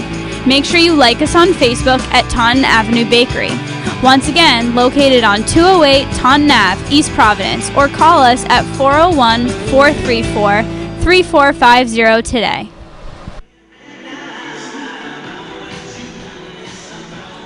4 minutes and 25 seconds, all that separate the Bruins from a 5-point weekend. Not a bad result when you play 3 games. You hope for 6, but you'll certainly take 5. Well, if they can hold on to the lead or add to it, that will be the case as they go on the power play here in the waning minutes of the hockey game. Koklachev will take the face-off in the left wing circle. And the Bruins will try at the very least to possess the puck. A giveaway in front right off the face-off. Griffith had a chance to stuff it home, but he couldn't find it. And so off that confusion, the Wolfpack able to clear it down ice. Youds with the puck behind his own net, starts it ahead. Hartford already with a shorthanded goal today. Both teams with power play goals today. Special teams have been a big part of this one. Comes to the right point. Griffith tries to go over to Youds on the left side. Turns into a 2-on-1 rush. Megna holds. And a shot that beat McIntyre goes wide. Bruins catch a break. Zarnik sends it right side. It bounces off a stick up into the Hartford bench. My, oh my. Was that exactly what the Bruins were hoping to avoid here on this power play? A golden opportunity for Hartford to tie it up. Megna got the pass through. Just couldn't bury it on the other side. So now the face-off will come in the center circle. Chernachan and Gibbons. 3:48 left in the hockey game. 1:24 left on the power play for Providence. Tied up off the draw. It squirts back to Matt Bodie, who lobs it in on McIntyre. He had to get his right arm down, got the stick and the blocker down to keep it out. And now a chance for the Bruins to start the rush with numbers. Chernachan and Hargrove on the left side, joined by Irwin. Down in the left corner is Colton Hargrove. He's spun off the puck by Bodie. Great kill from Hartford here, their best of the afternoon. Irwin with it in front of his own goal. Now behind Zane McIntyre with 50 seconds of power play time left. Ahead to Chernachan at the red line, left side, pulls up after gaining entry, spins out of the hit from Summers. Gets it down to Hargrove, now comes in to help out as it's tied up in the left wing corner boards. 3 minutes left in the game, 35 left on the power play. Irwin has it, skates it to the high slot where he's watching Megna push it out of the zone. Now he gets it to Phillips. The Bruins will have to start to set it up once again. Disappointing power play thus far, just 20 seconds left on it. Long shot in from Hargrove, gloved by Hellberg. Initially, he thought about putting that puck back in play. Either that or he dropped it, I'm not quite sure, but in any case, he was able to find it and hold on to it for the faceoff. Now 2:41 left. Just 17 left on the man advantage. Koklachev, Zarnik, DeFazio come back out. Belmore and Arneson, the defensemen. Normally the Bruins like to have 4 forwards on the power play, but situation being what it is, you can understand why. Arneson and Belmore, more defensive-minded defensemen, have come out to join the top offensive unit. Hartford, however, won the draw, clears the zone. Arneson with it on his own blue line as just 8 ticks remain on the power play.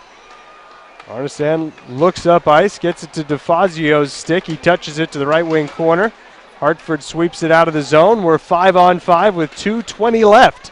Bruins fire it on target from the benches. Initially bobbled, but then controlled by Hellberg, who got it to his man Bodie, starting it up ice.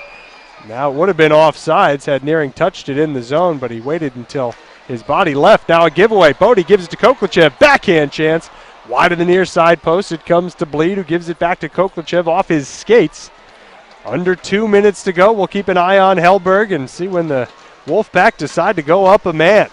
Belmore on it first in the corner. Now shoved to the ice behind the net. He'd be happy to stay down there on top of the puck for another minute and a half, but of course it came free, and the shot from the left point deflects up into the netting for a face-off with 1:39 to go. Hartford has used its timeout already. They used the timeout in the closing minute of the first period when they went on their first 5-on-3 advantage of the afternoon. So they're without the timeout. Certainly worth noting here, that probably would have been a situation now where you might have wanted to use it. Never know if you're going to get another whistle with just 99 seconds left to play. Chernachan and Gibbons will take the face-off in front of the Bruins bench just outside the Bruins zone. It's one to Graves, who gets it to Megna, who backhands it in. There goes Hellberg. Breen with it in the right wing corner. Pressured from Adam on the backside. Gets it ahead to Gibbons, walks it up the wall. Back to Graves at the point. His shot deflected high. That one almost cleared the netting, which hangs high above the glass. So a face-off with 1:21 left to go in the third period. Bruins clinging to a 1-goal lead.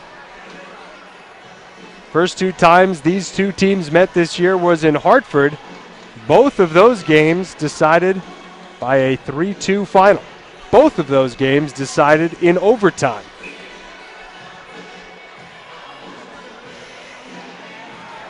Zarnik will take an important face-off opposite Chad Neering. In the right circle, Zarnik wins it back to the corner. Breen tries to play it off the glass and out, and he does. Graves tried to bang it in and missed it. Now in the neutral zone, dropping it off for Graves in his own end was Gibbons. And now here they come up the center of the ice. Megna forced to the outside. Driving down into the right wing corner. He's shoved into the glass by Breen. Play continues. Nearing with a centering sweeping pass that goes off his stick. Out of the zone, 57.3 to play. And by out of the zone, I meant out of the ice surface into the seats. Again, 57 seconds left. Bruins 3, Wolfpack 2. Last minute, perhaps, of 180 minutes of hockey for the Bruins. Actually, 185. They went to overtime and used all 5 minutes last night. Face off in the left circle. Griffith wins it cleanly back into the corner. Breen on it first. He's been asked to play a lot of important minutes.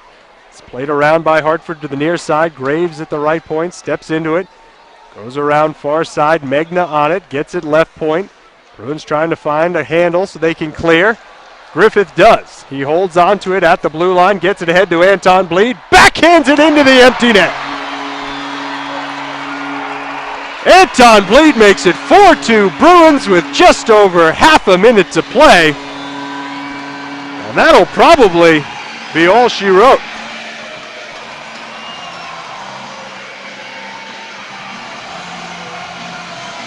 Bleed's 6th of the season. Credit Griffith for being patient and not making some sort of hasty mistake, as he got the puck on his own blue line instead of just quickly getting it out of the zone. You can just see he's always thinking, made the careful pass ahead, and with it picks up his 10th assist of the season, his 2nd point of the day. Hellberg's back between the pipes. Face off won by Hartford. They get it in deep, but they ice it. So now just 27 seconds left. Bruins up by a pair. Bleed the Swede with the goal. And a 2-point day for Griffith. Chernachan will take the face off in the left circle. He'll go opposite Chris McCarthy, who hasn't had as much ice time here in the third period as he did in the first 40 minutes. He's been playing a good game, too. No icing here. Youds gets to it before the goal line, wraps it around near side to Hargrove, who chips it past Hughes. Chernachan on the rush. He's got Phillips. Bruins still looking for more. Quick shot and a save made by Hellberg. Good pad save on Chernachan. Just 6 seconds left. Puck tied up along the boards. 3 seconds, 2 and 1. It's a 5-point weekend for the Providence Bruins. They defeat the Hartford Wolfpack twice. 4-2 the second time here this afternoon to close out a very successful weekend. Zane McIntyre picks up his 5th victory of the season. He beats Hartford for the first time in 3 tries, and that'll do it on this one. We will come back to wrap it up for you and take one last look at the AHL scoreboard. Get you some good-looking numbers. The Bruins had the power play working. They had the penalty kill working. The penalty killers asked to do so much today. And, well, a great day in the end for the Bruins. They go 2-0-1 on the weekend. That's 11 out of a possible 12 points in the last 6 games. Lots of good stuff to talk about, and we'll do our best to do just that. After one last short break here on the Providence Bruins Broadcast Network.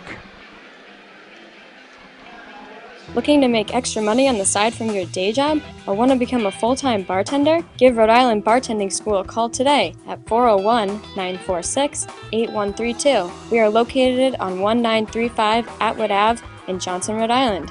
Learn to be the best bartender in only 1 week. The tuition of the course is extremely cheap at just $4,100. If you find a cheaper place, we will match it, guaranteed. Once again, we are located on 1935 Atwood Ave in Johnson, Rhode Island. Stop by today. Introducing Talkwauton on the Waterfront, a tradition of excellent care meets waterfront elegance, opening in January. We offer assisted living, memory care, short-term rehabilitation, and long-term care. Our assisted living is over 90% reserved, but there's still time to take part with a refundable deposit. Assisted living and memory care, reimagined at Talkwauton on the Waterfront, opening in January. 500 Waterfront Drive, East Providence. Visit talkwauton.org or call 401-272-5280. Looking for somewhere to eat and fast? Stop by Wayback Burgers located in Stoughton, Mass. on 386 Washington Street. Come in and try our burger and milkshake of the month. Right now we have the brisket burger and an eggnog milkshake for the holiday season. Need it even faster? Order online at waybackburger.com and we will be ready when you get there, or give us a call at 781-344-7700. Once again, we are located in Stoughton, Mass, right off the highway on 386 Washington. Patty. Well, one last time, we welcome you into the Dunkin' Donuts Center after a 4-2 Bruins victory. Providence out shooting Hartford 33-26 through 3 periods in this one. Though Hartford had more chances in the third period, it was the Bruins that had more goals, 2 of them to be exact, and a really exciting hockey game here. 2-1 as Hartford tied it up early in the third with the shorthanded breakdown in front of the net. But Providence responding in a big way as they were not to be denied today. They outscore Hartford by a combined 7-3 in the 2 games. They beat them 3-1 on Friday night and, well, 4-2 again this afternoon. Thanks for sticking with me here as we put a bow on this one, take a last look at the numbers. All sorts of offense, and that's what you're looking for as the home team trying to close out a successful weekend. 4 different goal scorers for Providence today. Seth Griffith on the power play. Brandon DeFazio at even strength. 6 minutes and 40 seconds into the first period. That was the only even strength goal for either side today. Luke Adam with a power play goal for Hartford to make it 2-1 late in the second. Brian Gibbons with the shorthanded goal to make it 2-2 early in the third, but just 30 seconds later at the 7-minute 48-second mark, Colton Hargrove put the Bruins out in front for good. A power play goal with the assists to Chernachan and Phillips. That made it 3-2. Anton Bleed, his 6th of the season, made it 4-2 with the net vacated. Really satisfying win in a lot of ways. You look at the Providence PK, they did allow the power play goal to Luke Adam, but that was in a 5-on-3 during a 5-minute major. It was the second 5-on-3 of the day, and when you kill off 2 5-on-3s and a 5-minute major, just give 1 goal. You have to salute the penalty killers. Overall, Hartford 1 for 5 on the power play. Meanwhile, the Providence power play continues to function as one of the best in the league. They scored 2 times on it in 6 chances today. And again, Zane McIntyre was really spectacular. Made all the saves he had to, and a couple that he probably shouldn't have. He was great to improve to 5, 4, and 3 on the year. Those 2 goals that Hartford scored, really no fault of Zane's. One last look at the AHL scoreboard. We've got a couple more games in progress now. Not to mention a couple of games that are winding down. They are going to overtime in Winnipeg, 3-3 after 60 minutes between the Manitoba Moose and Milwaukee Admirals. The Toronto Marlies trying to close out the Utica Comets, have a 4-3 lead late in the third period there. A game just underway, no score in Bridgeport between the Sound Tigers and Hershey Bears. Also no score in Des Moines, Iowa. Iowa Wild hosting the Grand Rapids Griffins.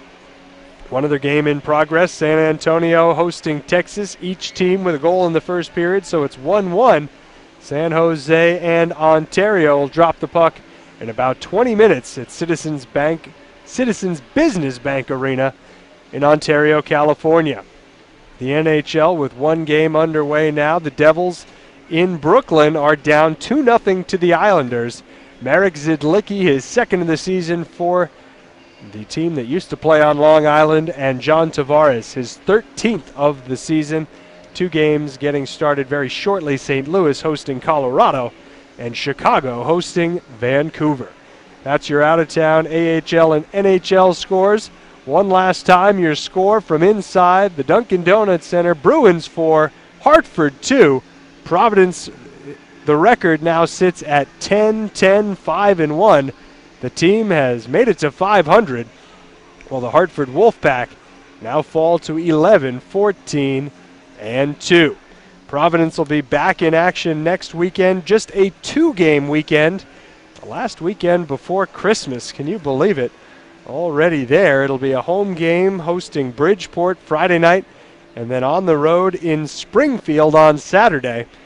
That'll be the first of 6 straight road games for the Bruins to close out the calendar month. So it has been a wildly successful month of December already. The team now 5-0-1, 11 out of a possible 12 points again. Just one more home game remaining in it Friday night here at the Dunkin' Donuts Center. We do hope to see you out here. We'll be with Nick on Friday, and I'll talk to you again from Springfield on Saturday. Bruins are playing great hockey right now, and they have a nice, satisfying Sunday afternoon win, 4-2 over the Wolfpack. For Nick Gagalis, this is Craig Durham saying good afternoon. We'll talk to you next weekend.